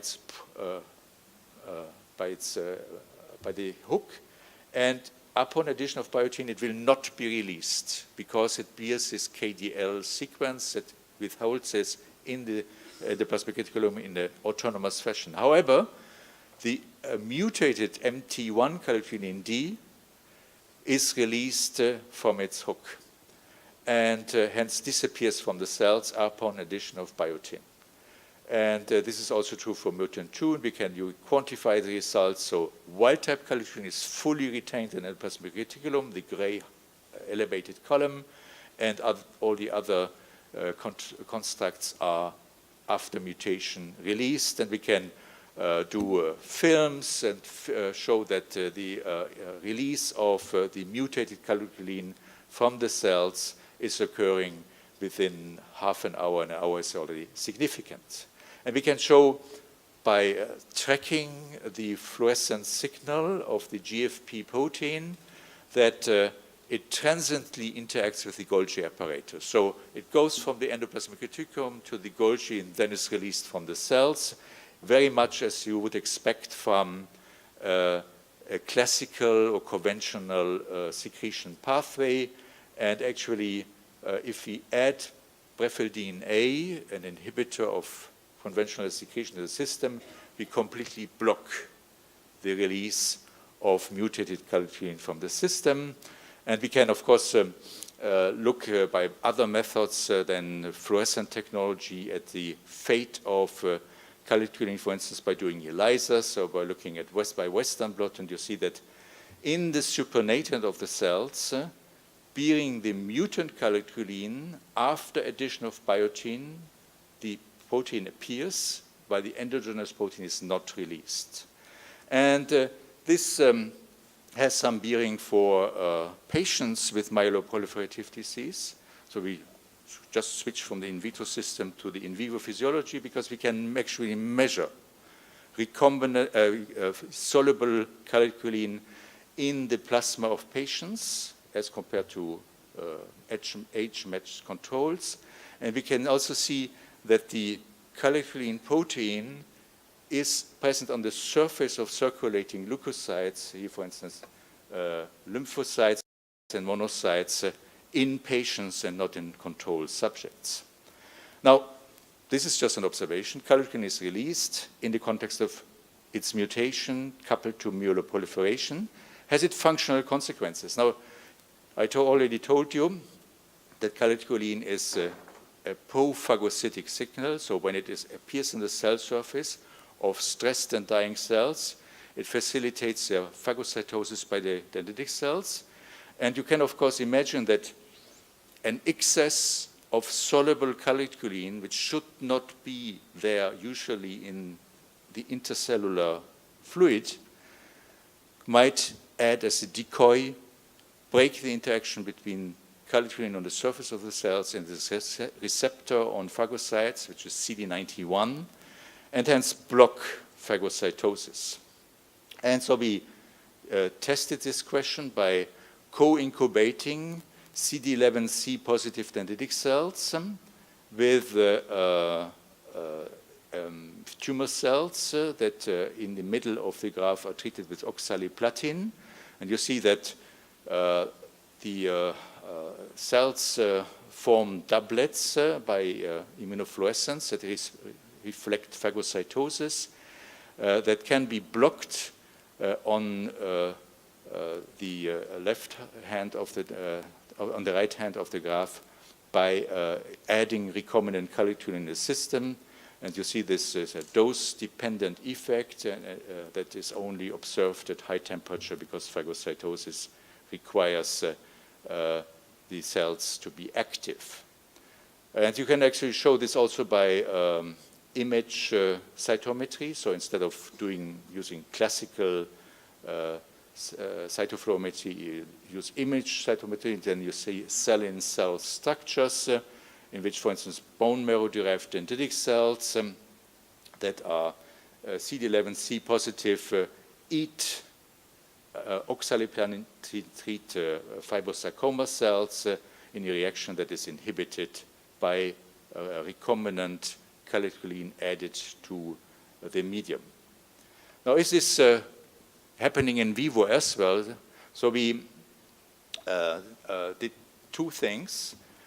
We either injected calcium into mice, or we took advantage of mice that were subjected to knock-in mutations of the endogenous calcium gene in the same positions as those affected in myeloproliferation. And to cut the message short, if we elevate the extracellular calcium levels by these two manipulations, transgenesis or administration of the recombinant protein, we see a reduction of in vivo phagocytosis that we measure by injecting dying cancer cells into the spleen and looking then at the frequency of CD11C positive dendritic cells that eat them. And we can also show that soluble calcium, as we would expect, since it is a phagocytosis inhibitor, will have immunosuppressive effects. So for instance, if we vaccinate mice with cancer cells and then re-challenge these mice 1 week later to interpret the absence of tumor growth as a vaccination effect. So we have this magenta line of where the mice stay tumor-free as a result of successful vaccination. And this successful vaccination is totally blocked if one injects recombinant calcium into mice, or if one introduces a knock-in mutation into the calcium gene that makes it secretable. And we can also show that mouse cancers that be knock-in mutations in calcium become resistant against chemotherapy. So we take, in this example, fibrosarcomas. We can do the same for lung cancers or for whatever tumor cell type. And we change a few nucleotide positions to imitate these mutations that are found in myeloproliferation. You see in B that the tumors, the blue line, nicely respond to chemotherapy as compared to the black control. And in all other cases in which we have mutated cell lines, the chemotherapy doesn't work anymore in vivo. And this is just to show this result. So we decided to use the RUSH system in vivo instead of in vitro. And this is just a transgenic experiment in which we use hemodynamic injection to introduce the streptavidin BAIT and GFP simultaneously into hepatocytes. You see that in the upper pictures, the two fluorescent signals corresponding to streptavidin and to GFP colocalize. And this colocalization is gone, and GFP is secreted from hepatocytes if we inject the mice with biotin. And similarly, we can manipulate tumors that we later implant into mice. So we introduce here the biotin system to release, in this case, calcium fused to SBP without GFP. So we take out GFP from the system because this might interfere with immunological assays. And using this system, we can show that tumors that in the absence of biotin all respond to chemotherapy, in the presence of biotin, lose the response to chemotherapy if we have introduced the constructs that cause biotin-stimulated calcium release from the tumor cells in the moment of treatment. And finally, we can introduce knock-in mutations into different cell lines to get the same conclusion. The secretion of calcium, either induced by biotin or occurring in a constant fashion is sufficient to kill the efficacy of chemotherapy in multiple models. Now, all of what I have been saying so far was concerning a model of mutations that are found in myeloproliferation. So you see that in the upper part of the genetic scheme, that all the mutations, practically all the mutations found in this hematopoietic disease are clustered in exon 8, the green lines. We also found that a sizable proportion of human solid cancers have calligreen mutated, more frequently in the N-terminal portion than in the C-terminal portion of the molecule. And so we decided to introduce a few of these mutations into our mouse cancer cell lines. This operation is facilitated by the fact that human and mouse calligreen are very similar. It's a phylogenetically ancient protein. And again, we find that mutations that make calligreen secretable found in solid tumors abolish the efficacy of chemotherapy. And my student mailed me to this morning that it also subverts the efficacy of immunotherapy with PD-1 blockade.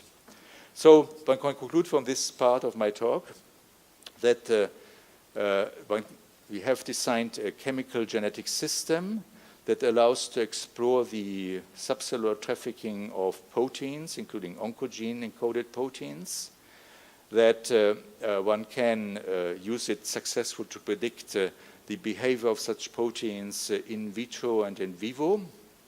And as a matter of fact, one can speculate that this rush system can be used for multiple applications, including for target validation in pharmacological research.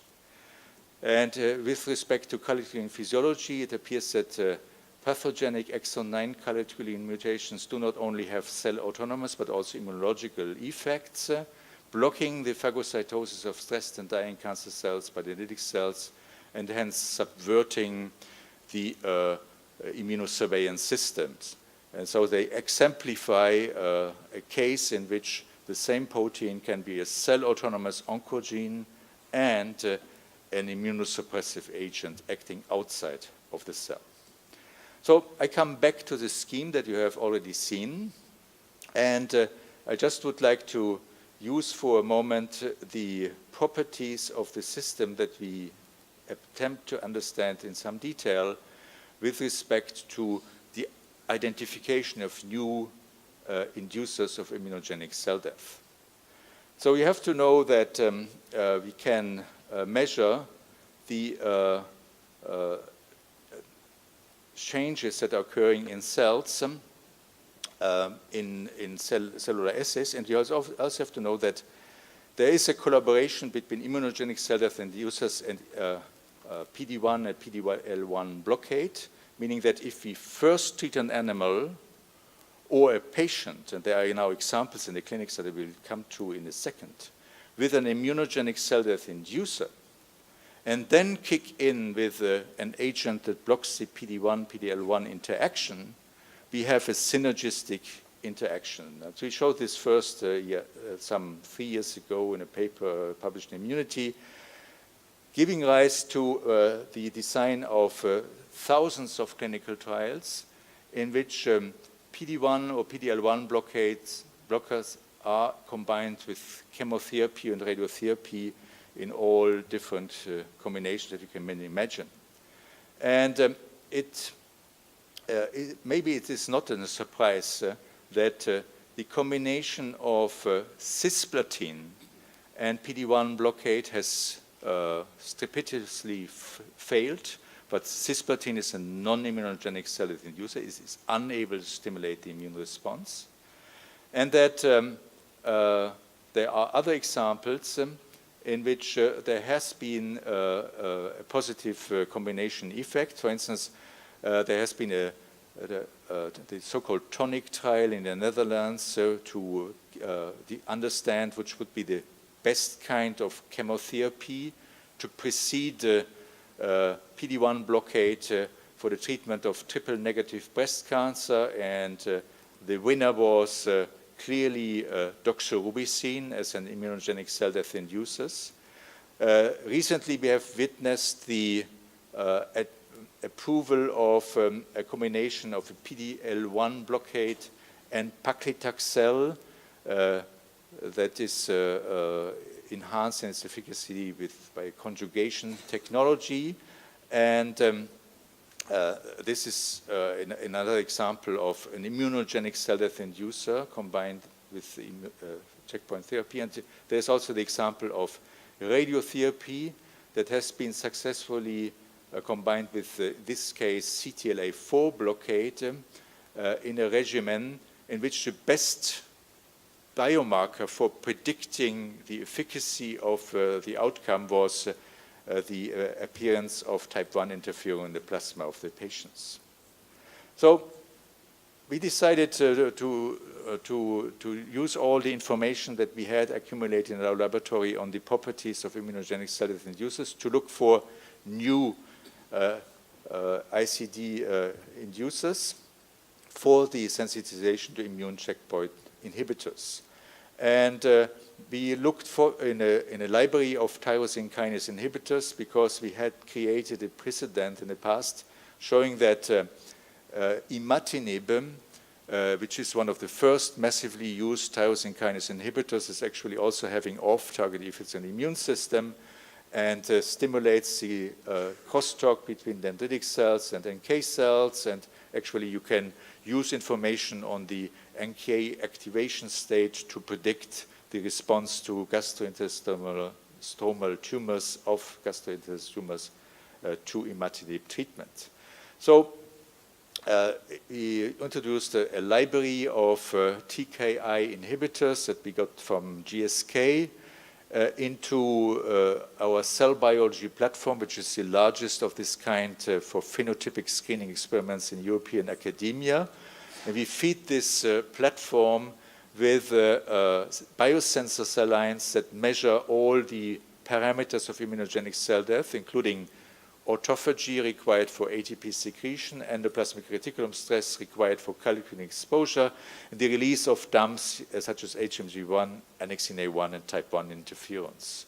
And then we follow a very simple workflow, which is we take the library, we screen for immunogenic cell death hallmarks in our biosensor cell lines. Then we, of course, have to validate these hits manually in vitro, and finally we go into an in vivo validation step in which we do vaccination studies. So we vaccinate mice with cancer cells that have been killed in vitro with the agent of interest, and then try to elicit a protective immune response, or we treat immunocompetent and immunodeficient mice bearing the same tumor with the agent of interest, expecting, of course, that the drug will be more efficient in the context of an intact immune system.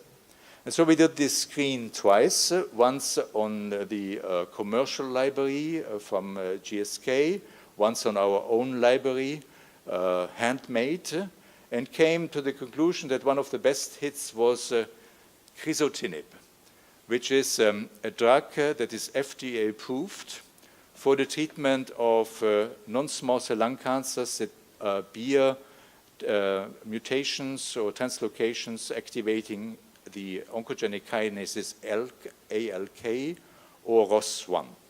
It's only 5% of lung cancers.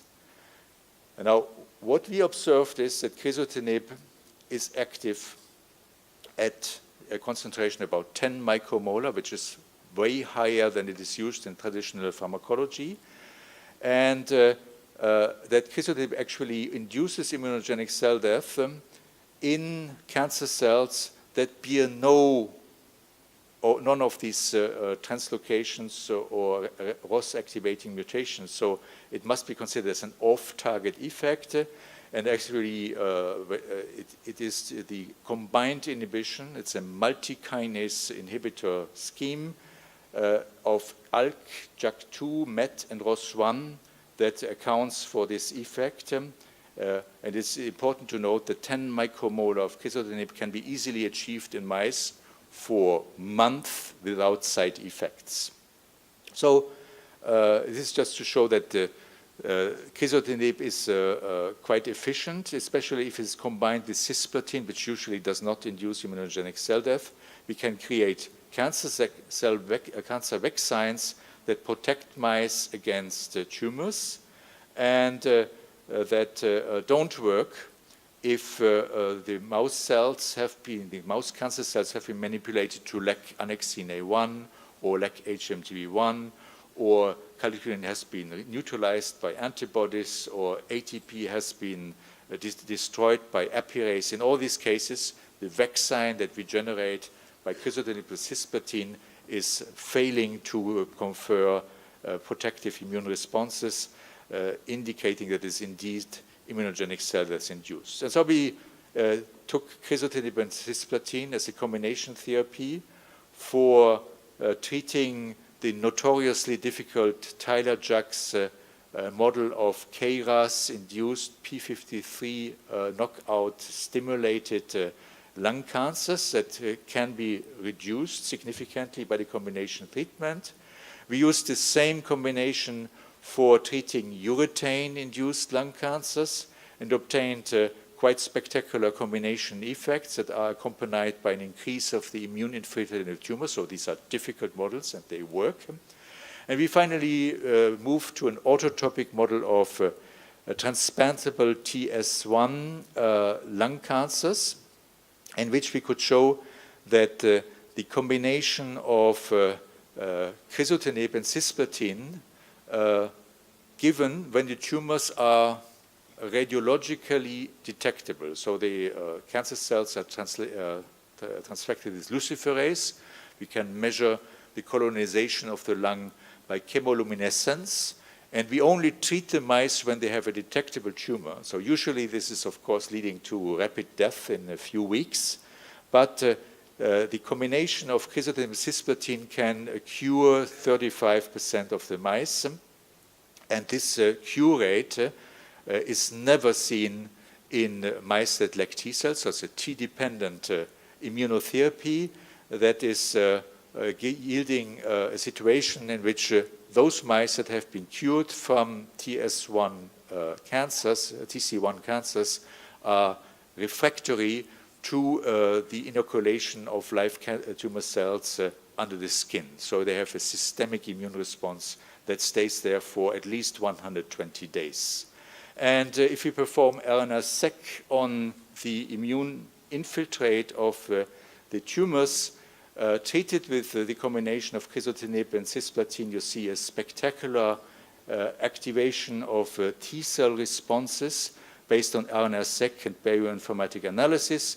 We do see an upregulation of immune checkpoint proteins such as CTLA4, PD-1, and PD-L1 that we can, for PD-L1, also demonstrate in vitro. So if we just treat cancer cells of human or mouse origin with crizotinib, we get the induction of PD-L1, perhaps secondary through the type 1 interferon response that we elicit.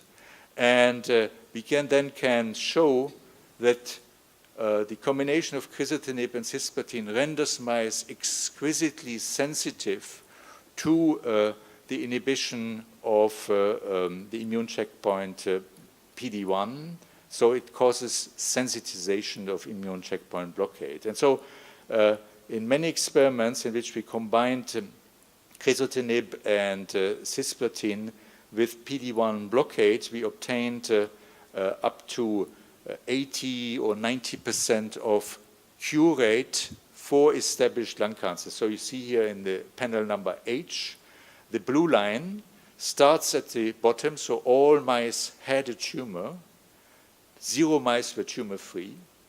And when we perform this treatment, first crizotinib plus cisplatin, once, repeated a second time, and then kick in with immunotherapy targeting PD-1, we obtain a cure of the mice in most cases. And actually, the combination of CTLA4 and PD-1 is not more efficient than PD-1 alone in this paradigm. So in a nutshell, what I told you is that we can use our knowledge on immune checkpoint, immunogenic cell death to identify new agents such as crizotinib, used at the off-target effect-inducing dose, to stimulate all the hallmarks of immunogenic cell death that I have been mentioning, to cause a sensitization to PD-1 blockade that is perhaps conditioned by the upregulation of PD-1 on T cells, on PD-L1 on the tumor cells, and perhaps on myeloid cells infiltrating the tumor. And this treatment is particularly efficient in a sequential fashion, lacking any toxicological implications. Now, it's a way of an example how we can use the knowledge to predict the future. So we go from deduction to prediction. And I mentioned this capacity to use the known characteristics of immunogenic cell death to perform a high throughput screening to look for new inducers.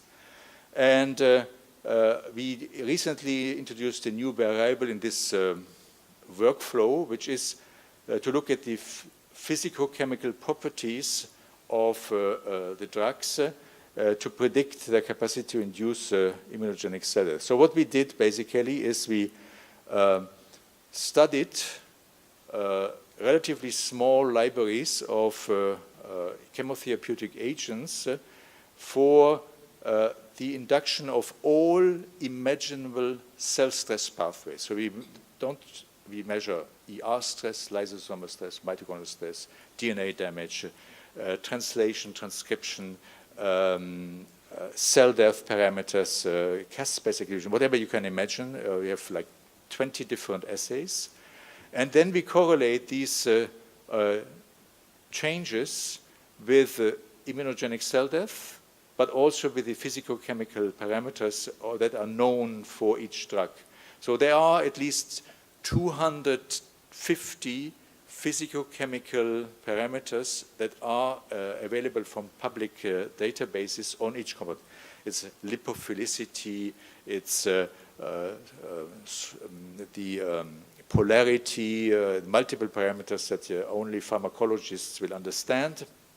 And so we can establish a correlation between these parameters and immunogenic cell death and elaborate a score of probability that a given agent will stimulate the immunogenic cell death. And so we applied this system on the first library that we screened. And you see then in blue here all the validated immunogenic cell death inducers that are falling into the higher 10% percentile that we calculated by artificial intelligence from the physicochemical characteristics of the library, of the compounds.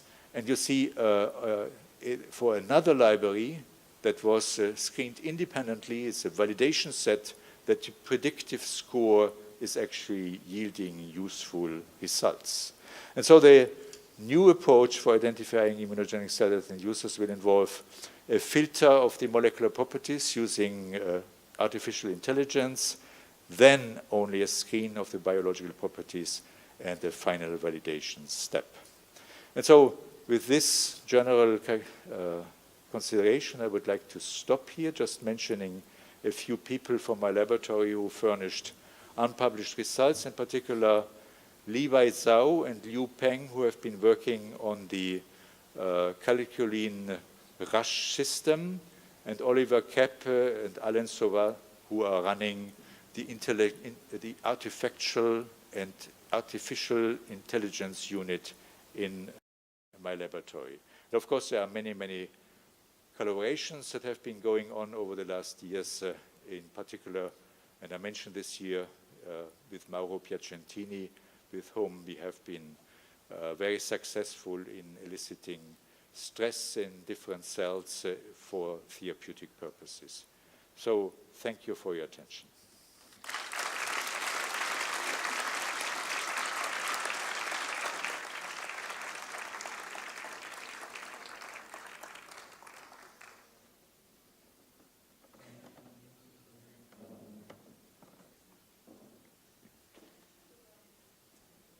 candidato qui, prego. Prego la commissione di alzarsi. Sì, adesso mettiamo, ti dico io, perfetto. Intanto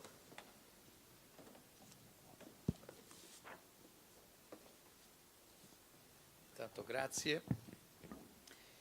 E con l'approvazione già della commissione è per me un grande onore conferirgli il titolo di dottore di ricerca honoris causa in biochimica e biologia molecolare dell'Università di Roma Tor Vergata. E nel momento della consegna vi invito ad indossare il tocco formalmente e quindi con grande piacere. Complimenti ancora e congratulazioni fortissime. Prego.